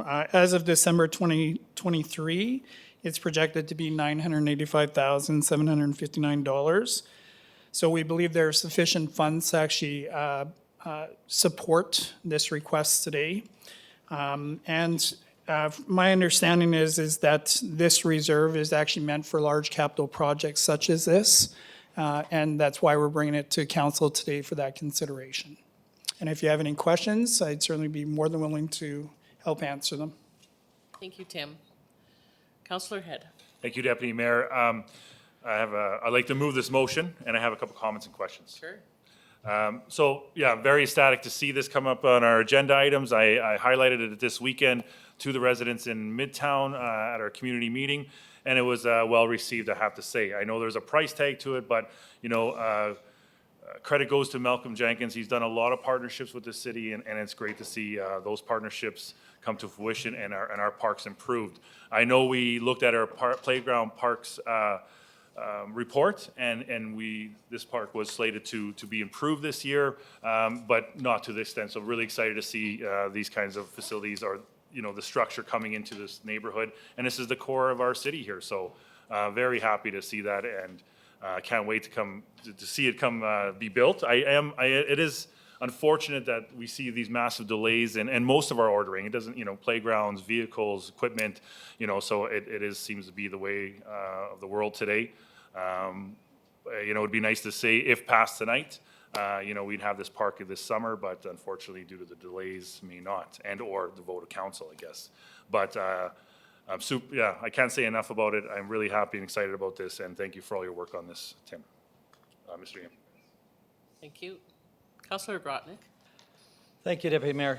Tim, once again, thank you for your report and your work on our playgrounds and green spaces and parks. I really appreciate all the work that you and the department does. And I'll just echo something that Councillor had said. Yeah, it's exciting. This is very exciting. And it's not only exciting for Midtown, it's exciting for our entire city. And it's investing in the communities and in the community clubs. And the community clubs, without their volunteerism, we wouldn't be able to operate any of this stuff and have this great stuff and that we have in the city. And so I'm excited about this, and I'm glad that you're not going to push forward to try to get it done this summer. That I thank you for your honesty that we need to get the equipment and then do it right. And I noticed, you know, I was a little, you know, impatient with Crescent Heights, but it's done right.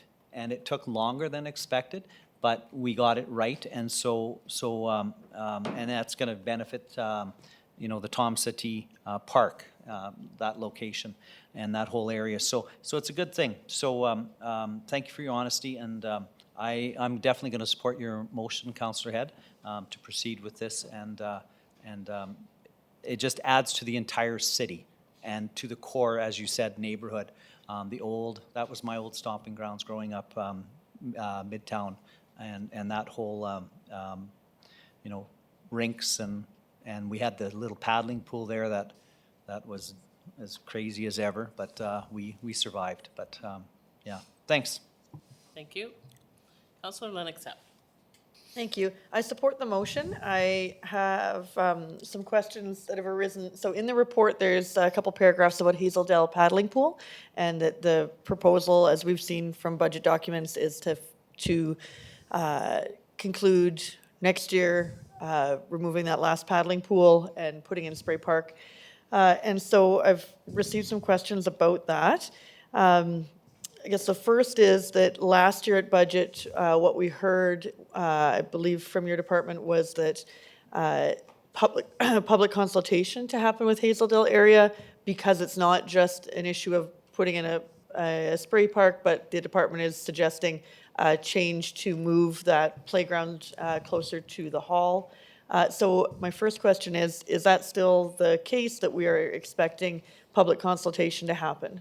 Yeah, I think it's definitely still on the books and something that we should be pursuing. We need to have a conversation about what that area looks like, the importance of that building, what does that, how can we reimagine that area, right? And have that conversation with the community. I think it's very important to get their feedback in that process for sure. In the past, when we've done some specific public consultation like this, we did flyers in mailboxes in the affected area. Is that the plan in this case? Yeah, I haven't got to that extent yet, but I'll be working with our new marketing and sponsorship coordinator and having a conversation with him.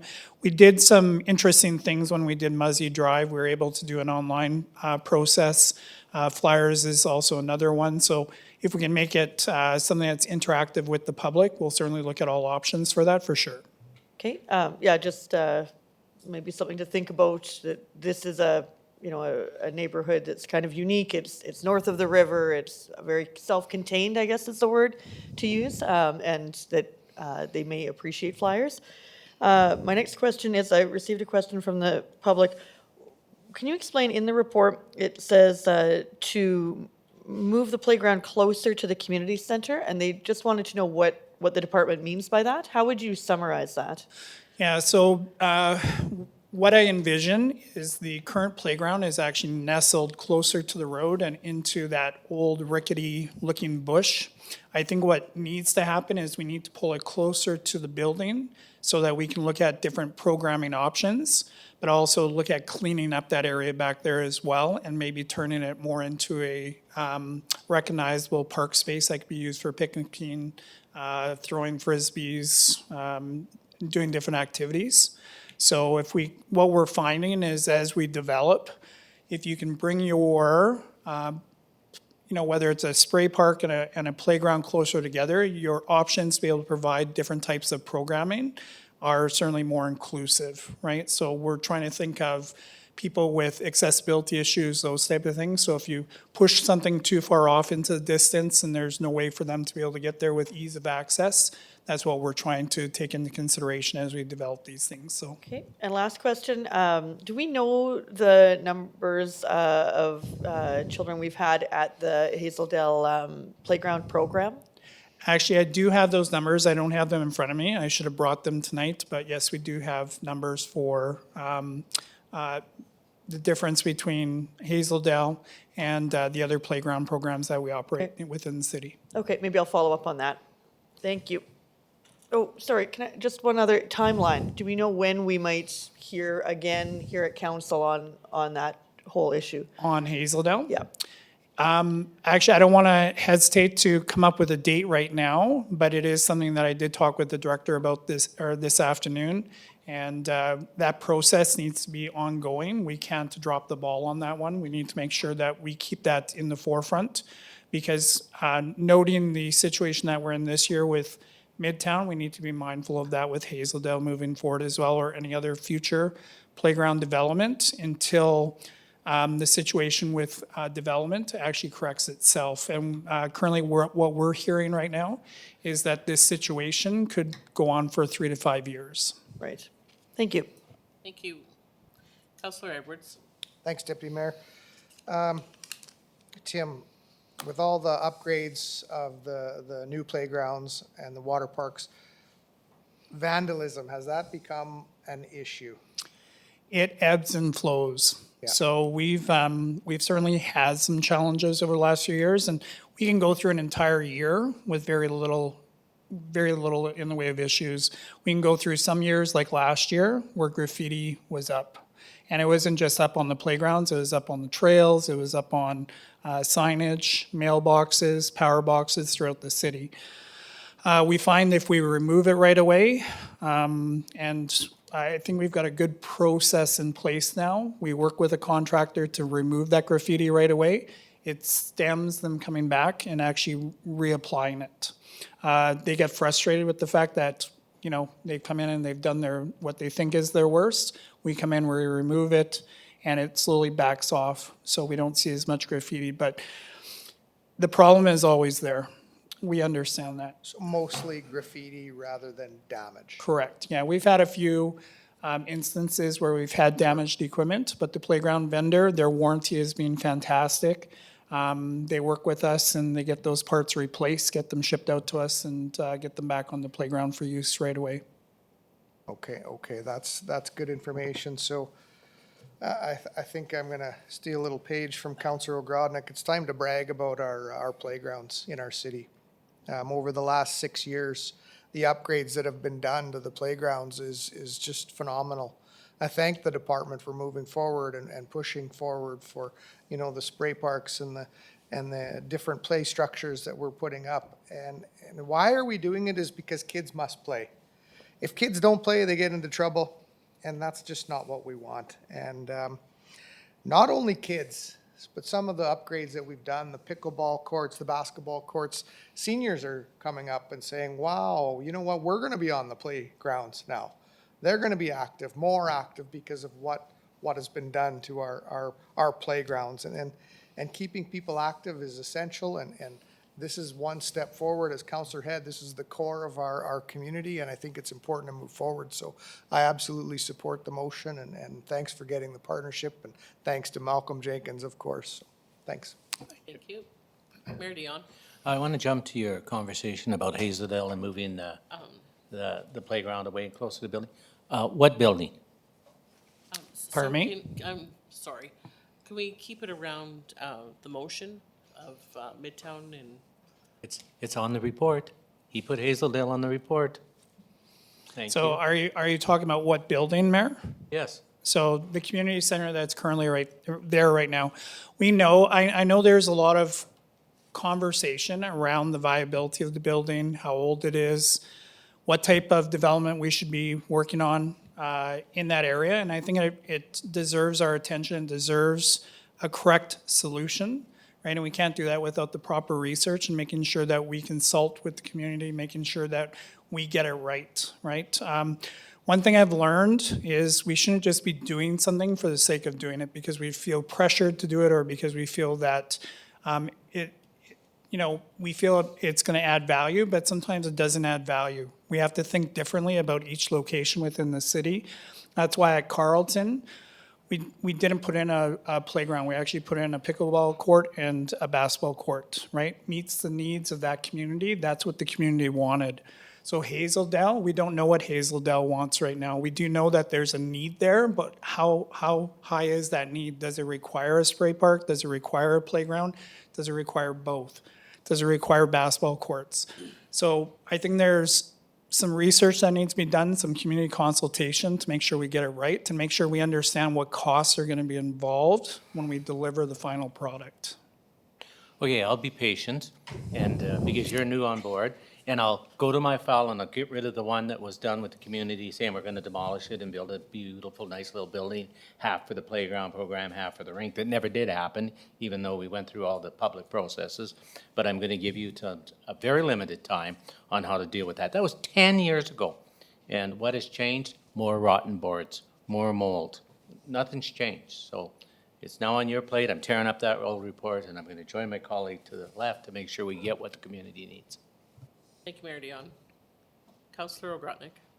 Thank you, Deputy Mayor. And yeah, just to answer some questions that were raised, the pamphlets and the consultation did take place at what was formerly called the Muzzy Road Park, now the Mr. Ed Laird Park. When that came in, the reason we actually had three. We had online, we had an in-person, and we also had pamphlets distributed to the neighborhood. And the reason being is because that park, if we remember, was moved from in the middle of the field from Byers to Peterson to Green Shields.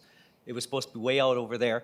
They decided to move it to what's known today as Mr. Ed Laird Park. And so that there was massive consultation. And actually in the consultation, that's where we got that extra big wide swing, whatever that's called. I don't know. Oodle swing? Yeah, sure. And I don't know all that. But that's where we got that idea. Kids that came to the public meeting said, this is what we want. And then Tim found a partnership with the Crescent Acres Community Club to make that happen. So I trust this man and the department that we're going to get it right. And we got that area right. We got Tom City right. and we'll get Midtown right, and we'll get Hazeldale right. So it's good. Let's move on and let's vote. Thank you.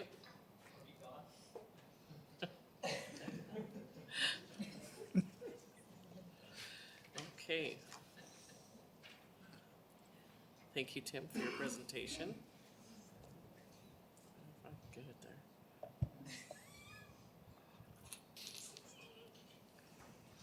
There we go. It's a miracle. I'll open the vote.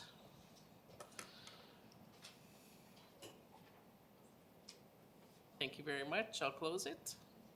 Accept. All right. Usage of Kinsman and Stewart Arenas. A presentation from Jody Belay, Director of Community Services. And I'll just, there you are. Thank you, Madam Chair, and thank you for the opportunity. So the report, and we felt it was important in considering the usage of both locations, that the facility construction, facility status, current usage, the operating budget, and an overview of the primetime ice demand in Prince Albert was necessary as part of the review. And that review is what led us to the 4 recommendations that we have in front of you today. So with respect to the first one, with the Kinsman Arena recommendation to remain in operation as an ice arena, when you review the primetime ice demand that we have evidence of in Prince Albert and area, we have 3 artificial ice arenas in Prince Albert that we have at pretty much maximum capacity. We also have evidence of 1,622 hours that are booked in the region from Prince Albert teams, organizations, that of course requires travel and logistics to facilitate that type of ice booking outside of the city. In the report, we identified 1,498 hours is what's required for a full season of primetime ice to maximize that. So when you compare 1,622 hours in the region to 1,498 in order to justify a 4th artificial ice arena, we feel that justification is currently in place and we have evidence of that. However, when you look at the remaining 124 hours that we have evidence of and compare that to a 5th artificial ice arena, we don't see that evidence currently in place. So when we looked at the recommendation and which facility to recommend to council to keep, we looked at the Kinsman Arena due to the condition of it and also the space and the capacity to host what we need to host out of that facility.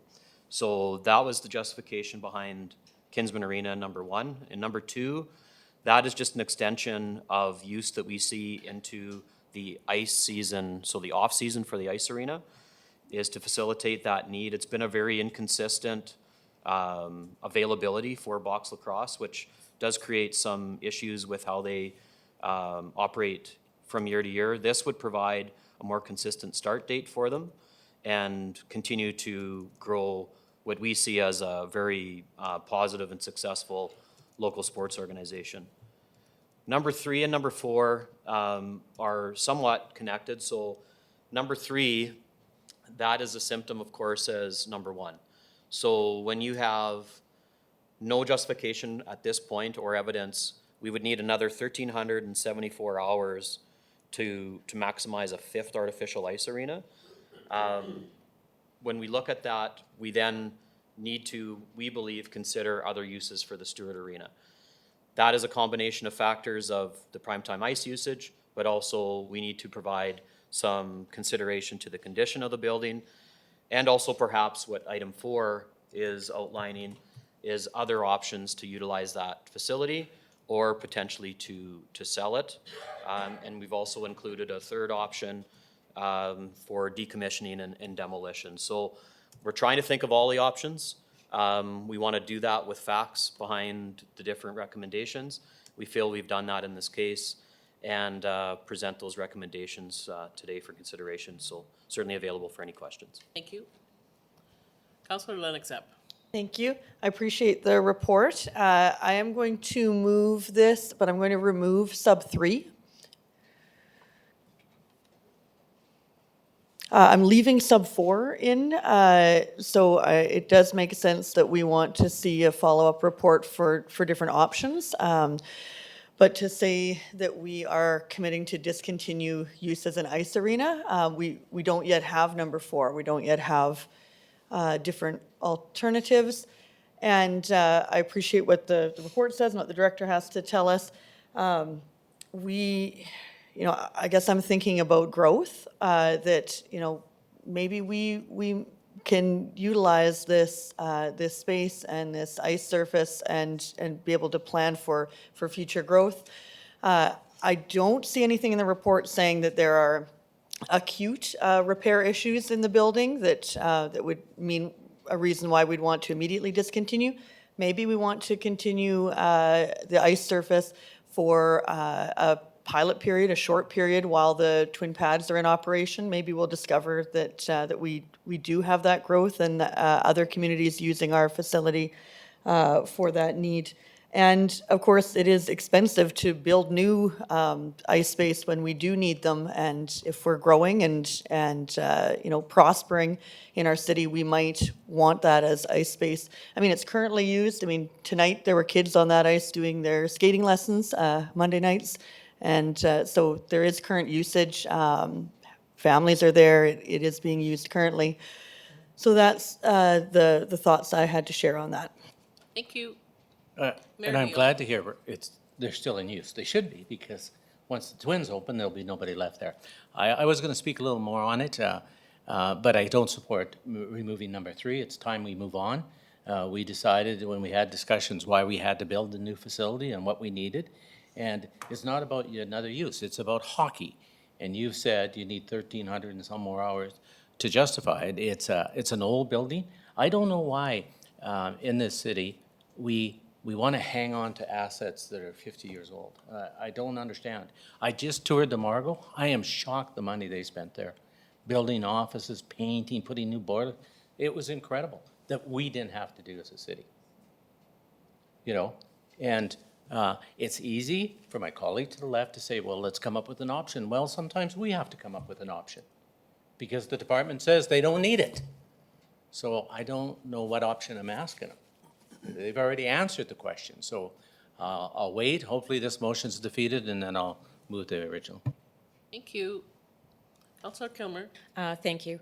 I'm not going to support this motion without the removal of the ice arena for a number of reasons. First and foremost, we have discussed it as part of the change to help us support the twin pads and the aquatic center, the cost value and the support system. The second, I think more importantly, is that the Stewart cannot house the change rooms, the bathrooms, the amount of money that would need to be spent besides the roof, if it's going to be used again, does not work well for residents at all. So for that reason, I won't be supporting this. I think it should be closed. Councilor Edwards. Thanks, Deputy Mayor. I agree. I'm not supporting the motion with the removal that the Stewart should remain open as an ice surface. Is there some need to use it as an ice surface? Some, as the department pointed out, there likely would be some rental time. But right now it's at capacity or close to, and our subsidy is almost 200,000. So reduce that capacity now to half or even lower, we're talking another $200,000 roughly. So the subsidy goes up. Well, we already hear from the taxpayers that they're paying too much money. Now, there's been some suggestions that we should maybe look at some other options, like raising the rates to Saskatoon rates to make up for those differences. Well, Saskatoon charges $285 an hour, I understand, is the statistic I just saw. Well, again, I'm going to brag about Prince Albert. Our fees for the people utilizing our ice surface is reasonable. We mark it up to $285 an hour. You double the fees for everybody. Well, thank goodness we're not that city. Because again, people must be active. And here we are making reasonable suggestions to keep the tax and the ratepayers down as low as possible, but we don't want to take their suggestions because some might comment that, well, there would be some use. Yeah, there might be, but not much. Another thing is, I want to point out that some of the public comments looks like it's we're closing the Stewart solely based on we got to replace the roof.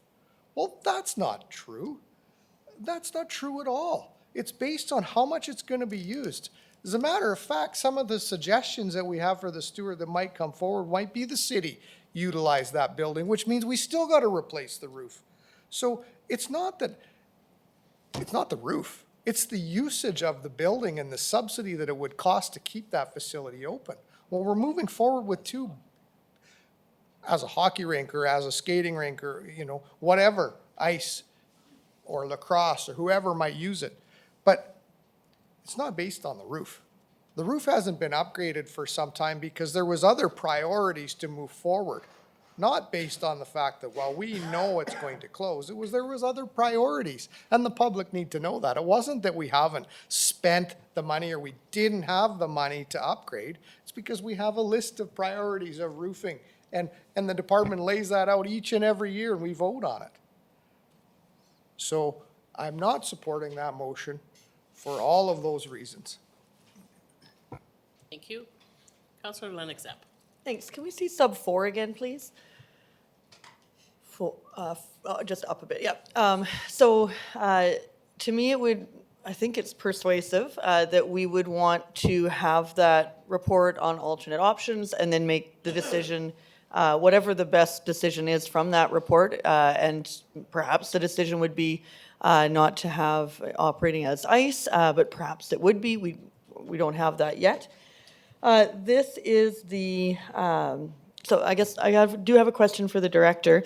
In our community services master plan, I recall there's a chart about if we are decommissioning a recreation facility, and there's a list of to-do list of what we do. Would you be able to advise, do you think, do we need to, I'm specifically thinking about consultation, but I'm wondering what your thoughts are in that master plan for if we are pursuing this other options for a facility. So thank you, Councillor Lennox, for the question. So certainly I am aware of that portion of the master plan that's with respect to the infrastructure framework and the process we should follow in evaluating our assets and just determining what recommendations we bring forward. Certainly we utilize that, and in this process that is also consistent. So in terms of consultation, the options get interesting because when you reach out on consultation-wise, you can get a variety of different opinions in, which is good, part of consultation. It's great for the previous item, it's good, for this item to a certain extent. Why I'm a bit, you have a tough spot to make decisions about assets and about, budget each year. The department's very familiar with that and very sensitive to that decision that council has to make each year. That's why we're trying to bring some reasonable options forward, that you have to be careful with how much you consult. We have all the data, we have all the booking information, we know what's booked in the region. That's what we're sharing with you. That's what's led us to the recommendation. What could happen in the future, what speculation could be out there that could justify or what it could have, I try to stay away from that, because without a very clear plan from the organizations that proves to us in 2 years, 1,374 hours are going to be achieved to justify a 5th artificial ice arena, in addition to the 4 indoor natural ice arenas that we support with the community clubs. We don't see that evidence. It's very difficult to make that recommendation today. So we did utilize that framework in the master plan, and that's what led us to today.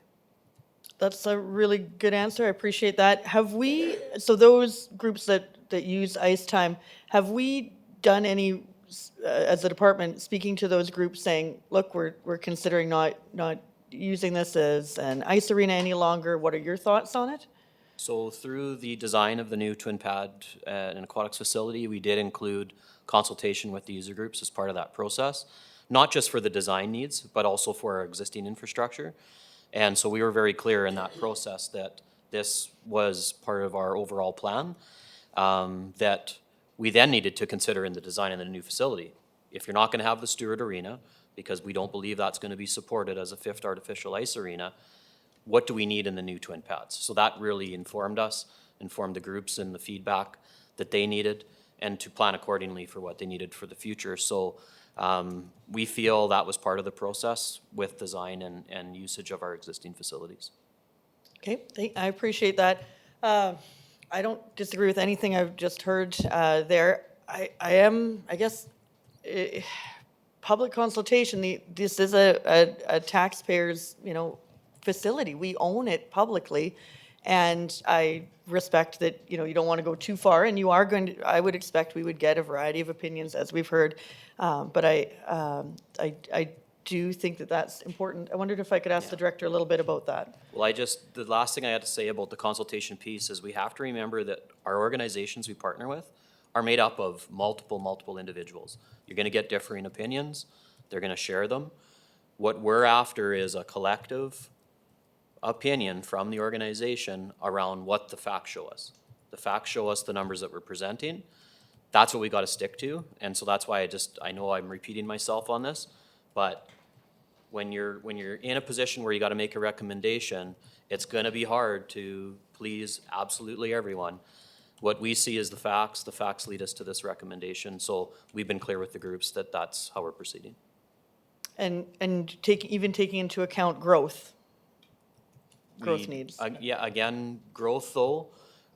Growth, I certainly hope the community at some point in the future sees growth that would justify it. But that's speculation in our terms at this point. Unless we see a plan, again, that proves to us in 2 years' time that leads us to a recommendation that says, you know what, council, we were wrong. We shouldn't be getting rid of this facility. Look at the stats, look at the information. That would be different, but that isn't provided to us and that's not available to us at this point. So we are in a position where we got to make some decisions. Okay, and last question, tell me if I'm reading this report correctly, that the major factor is usage and ongoing usage, not so much acute issues of repair right now. Right, so the usage data shows us a fourth artificial ice arena is justified. That then led us to, okay, you got the Kinsman and the Stewart. Which one's in better shape? Right. Which one facilitates the use better? Kinsman does that. So we check that box, put that recommendation forward, and then that isolates the decision for council on what you want to do next. We feel there's other options that can be considered. So we want some time to be able to develop those, bring them forward in further detail, and proceed that way. So that's how we drafted the recommendations. Are you expecting the day the twin pads open that we would want to close down the Stewart, or would you be expecting you'd want a little bit of lag time on that? It'll depend on exactly when construction is finished, where that falls within the arena season. We do anticipate, at this point at least, that the Stewart Arena will be underway in that season to some extent, but that's a later report, I think, in which we would make that decision and recommendation to council. I appreciate that. Just in closing, it's a public asset. I just feel a lot of responsibility on my shoulders and our collective shoulders that, and I'm happy that this report will come to us. However, making that decision with public consultation, I wanted to point out, today is the very first day that we've had public debate on this topic. And it's been, today's the day. Today is the first time this has been the public debate about the Stewart Arena. And I just think that respectfully that we do need to hear from our public about how they want their money spent on it. Thank you. Councillor Grotnick. Thank you, Deputy Mayor. For 50 years, we had 3 rinks, 3 artificial ice surfaces. And the director pointed out that we needed a 4th because of so much use going to other communities. That's what was happening for that. So we're getting a 4th, and we will have 4 ice services. That's growth. The other thing that's positive is the Kinsman is going to become the center for lacrosse.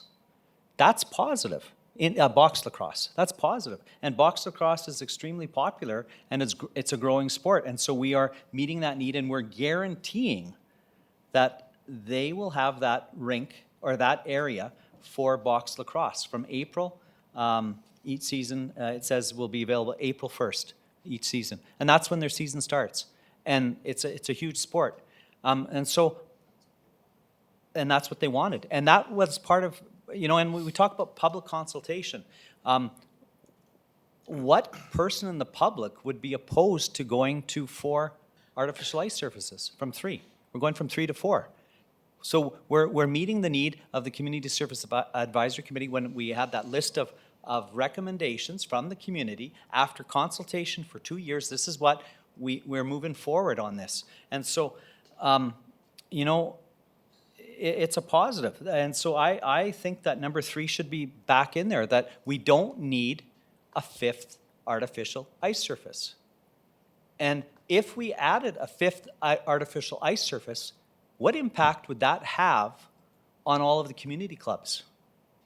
Crescent Heights, East Hill, West Hill, Carlton Park. What would it have, and East End, et cetera? I could go through all. What impact would it have on those community clubs? And would those community clubs struggle then to maintain those artificial surfaces, because all of a sudden now we have a 5th ice surface, artificial ice surface, and the cost to run that, as the directors outlined, it's costly. And as Councillor Edwards said, we subsidize it. 200,000. So if usage was down, and that's with getting some cost recovery. With usage down in that particular rink, our subsidy is going to have to increase. And where are we going to get that money for a 5th when we don't need it? And so my point is, we're increasing the amount of artificial ice surface. We survived for 50 years with the 3. And now it's time to move forward. And it's not like I wouldn't vote to demolish it. I hope that we can utilize it. And I'm looking forward to what the department comes up with, the director comes up with of possible and future utilization of the Stewart Arena. I'm looking forward to that. And maybe we could use it for some other aspect. And as I'm not a hockey coach, and I thank God, and never will be, but the coaches all say that the Stewart is just not adequate for hockey and for the size of the equipment that we're using. When in the 70s, it was adequate. The dressing rooms were adequate. Pardon? Oh, and today it's not. Little kids can't even fit in them in the dressing rooms, is what I'm told. So it's a positive, and I think it's a win for especially lacrosse. The fact that we're mentioning that here, that is a positive. That lacrosse is going to have a dedicated box lacrosse surface for that growing sport. Anyways, enough said. One of my councillor friends are getting impatient, but that's what it is. And so, my last comment is to the public. It's easy to say to them, we're increasing the amount of artificial ice surface in this city, and you're not going to have to take your kids out to the neighboring communities to practice on a Monday night or whatever. Thank you. Thank you. Mayor Dion. I'll be quick. I just have a quick thing, and don't look too hard because I think I do have a copy of it. We do have a report that says Prince Albert per capita has the most ice surfaces. I think that's an important one to feel. It's making it sound like we're short of ice. We're not. Once those community clubs go on, like we just had a tournament here and the guy says to me, come on, you don't have that many rinks. I said, sure we do. He couldn't believe it. So that's another important thing. We're not short of ice surface. We hold the record in the province of Saskatchewan for having the most ice surfaces for the kids to play on, and I'm proud of that fact. Question, please. I just have a procedural question. Sure, go ahead. This is to the city clerk. If we defeat this motion, can we bring back Yes, I'm got the other points including point 3 then?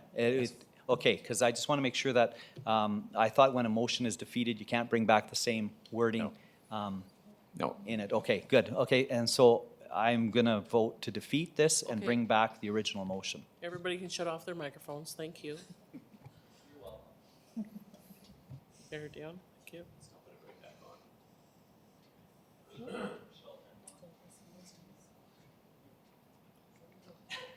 As soon as I get there. Oh.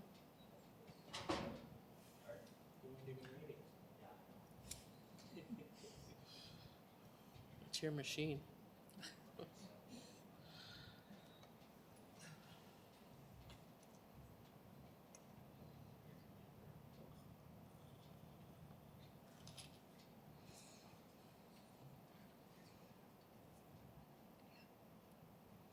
Okay, it's open.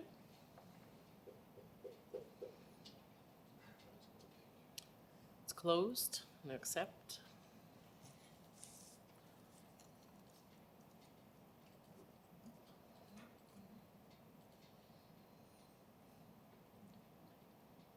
Thank you. Oh, right.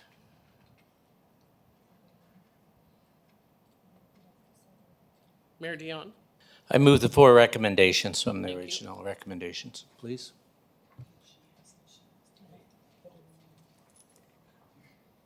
It's just gonna appear, right?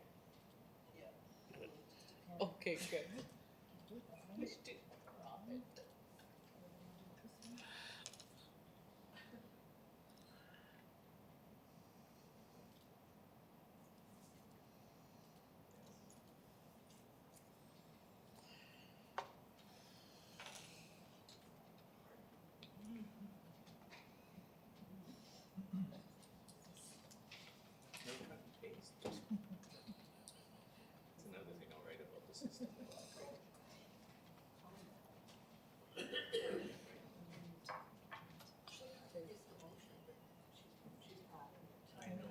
Well, she's got it, but it's cute. So that, Miller's got further up, it's the old spot. Yep, it's up there. It didn't come, no, you have to go to the bottom, because I couldn't. You gotta change the waiver to me, yeah, it is. I got a copy and paste it. Oh.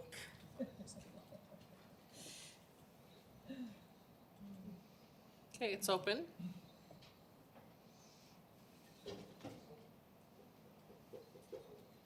It's open. Yes. With the 4 recommendations, number 3 back in. Thank you. Close, accept.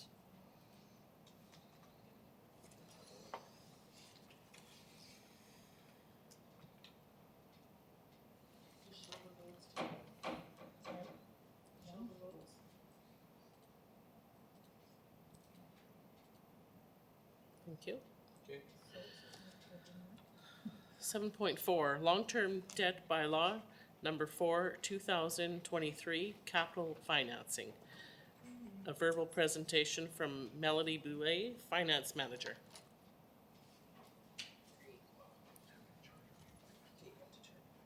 Oh. I do. Where? On the black.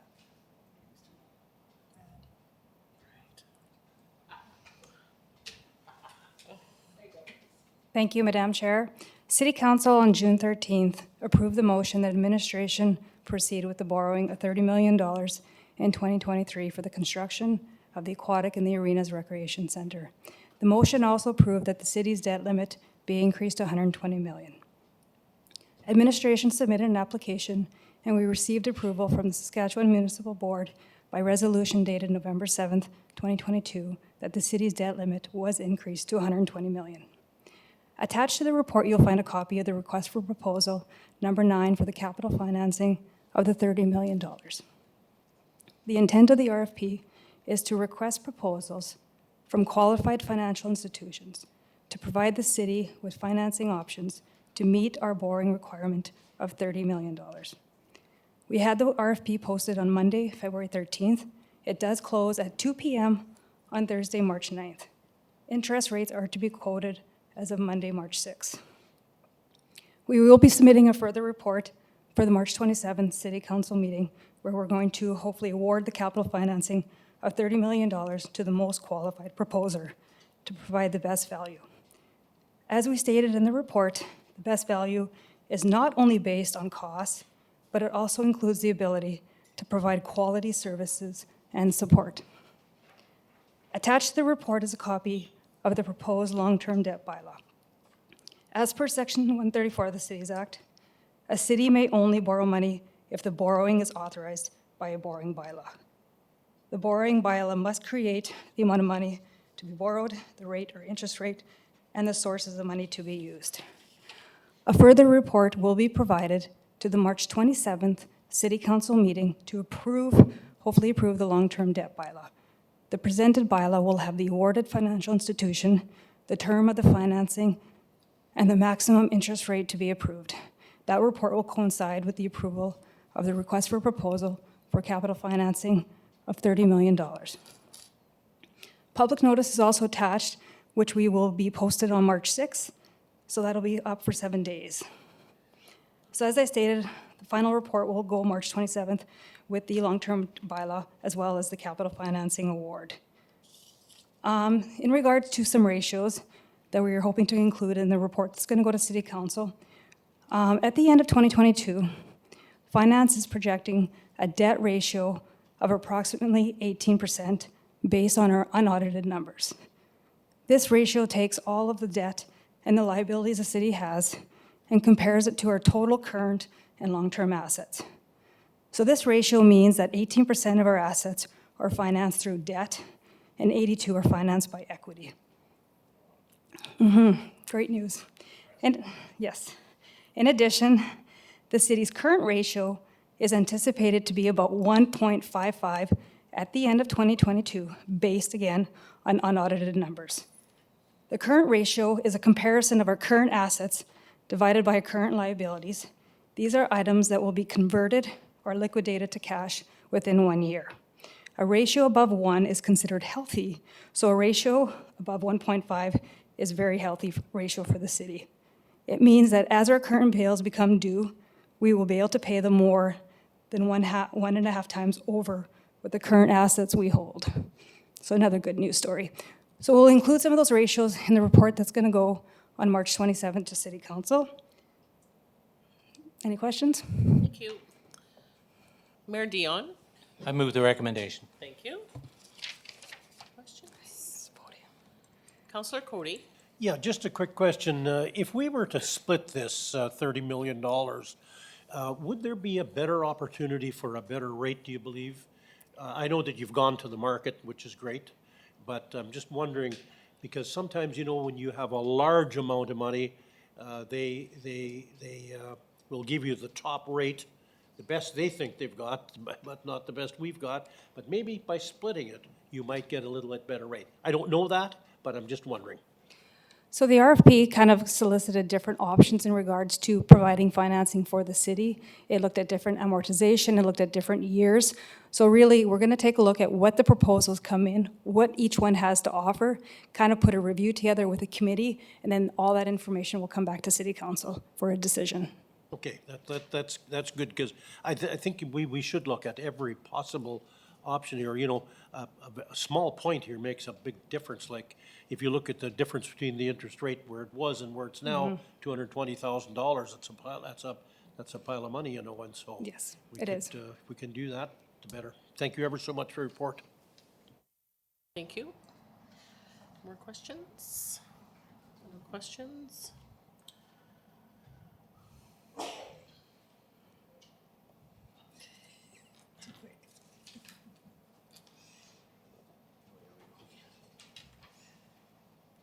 You're staying after council.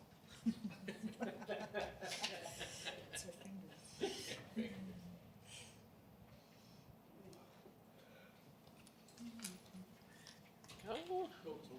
Yes, it's open.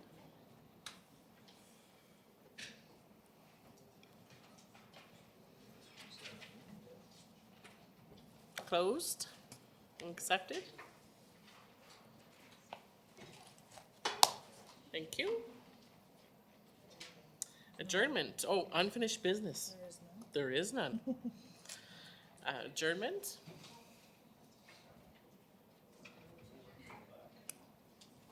Counselor Kilmer? Okay, thank you. When do you want us back, Madam Chair?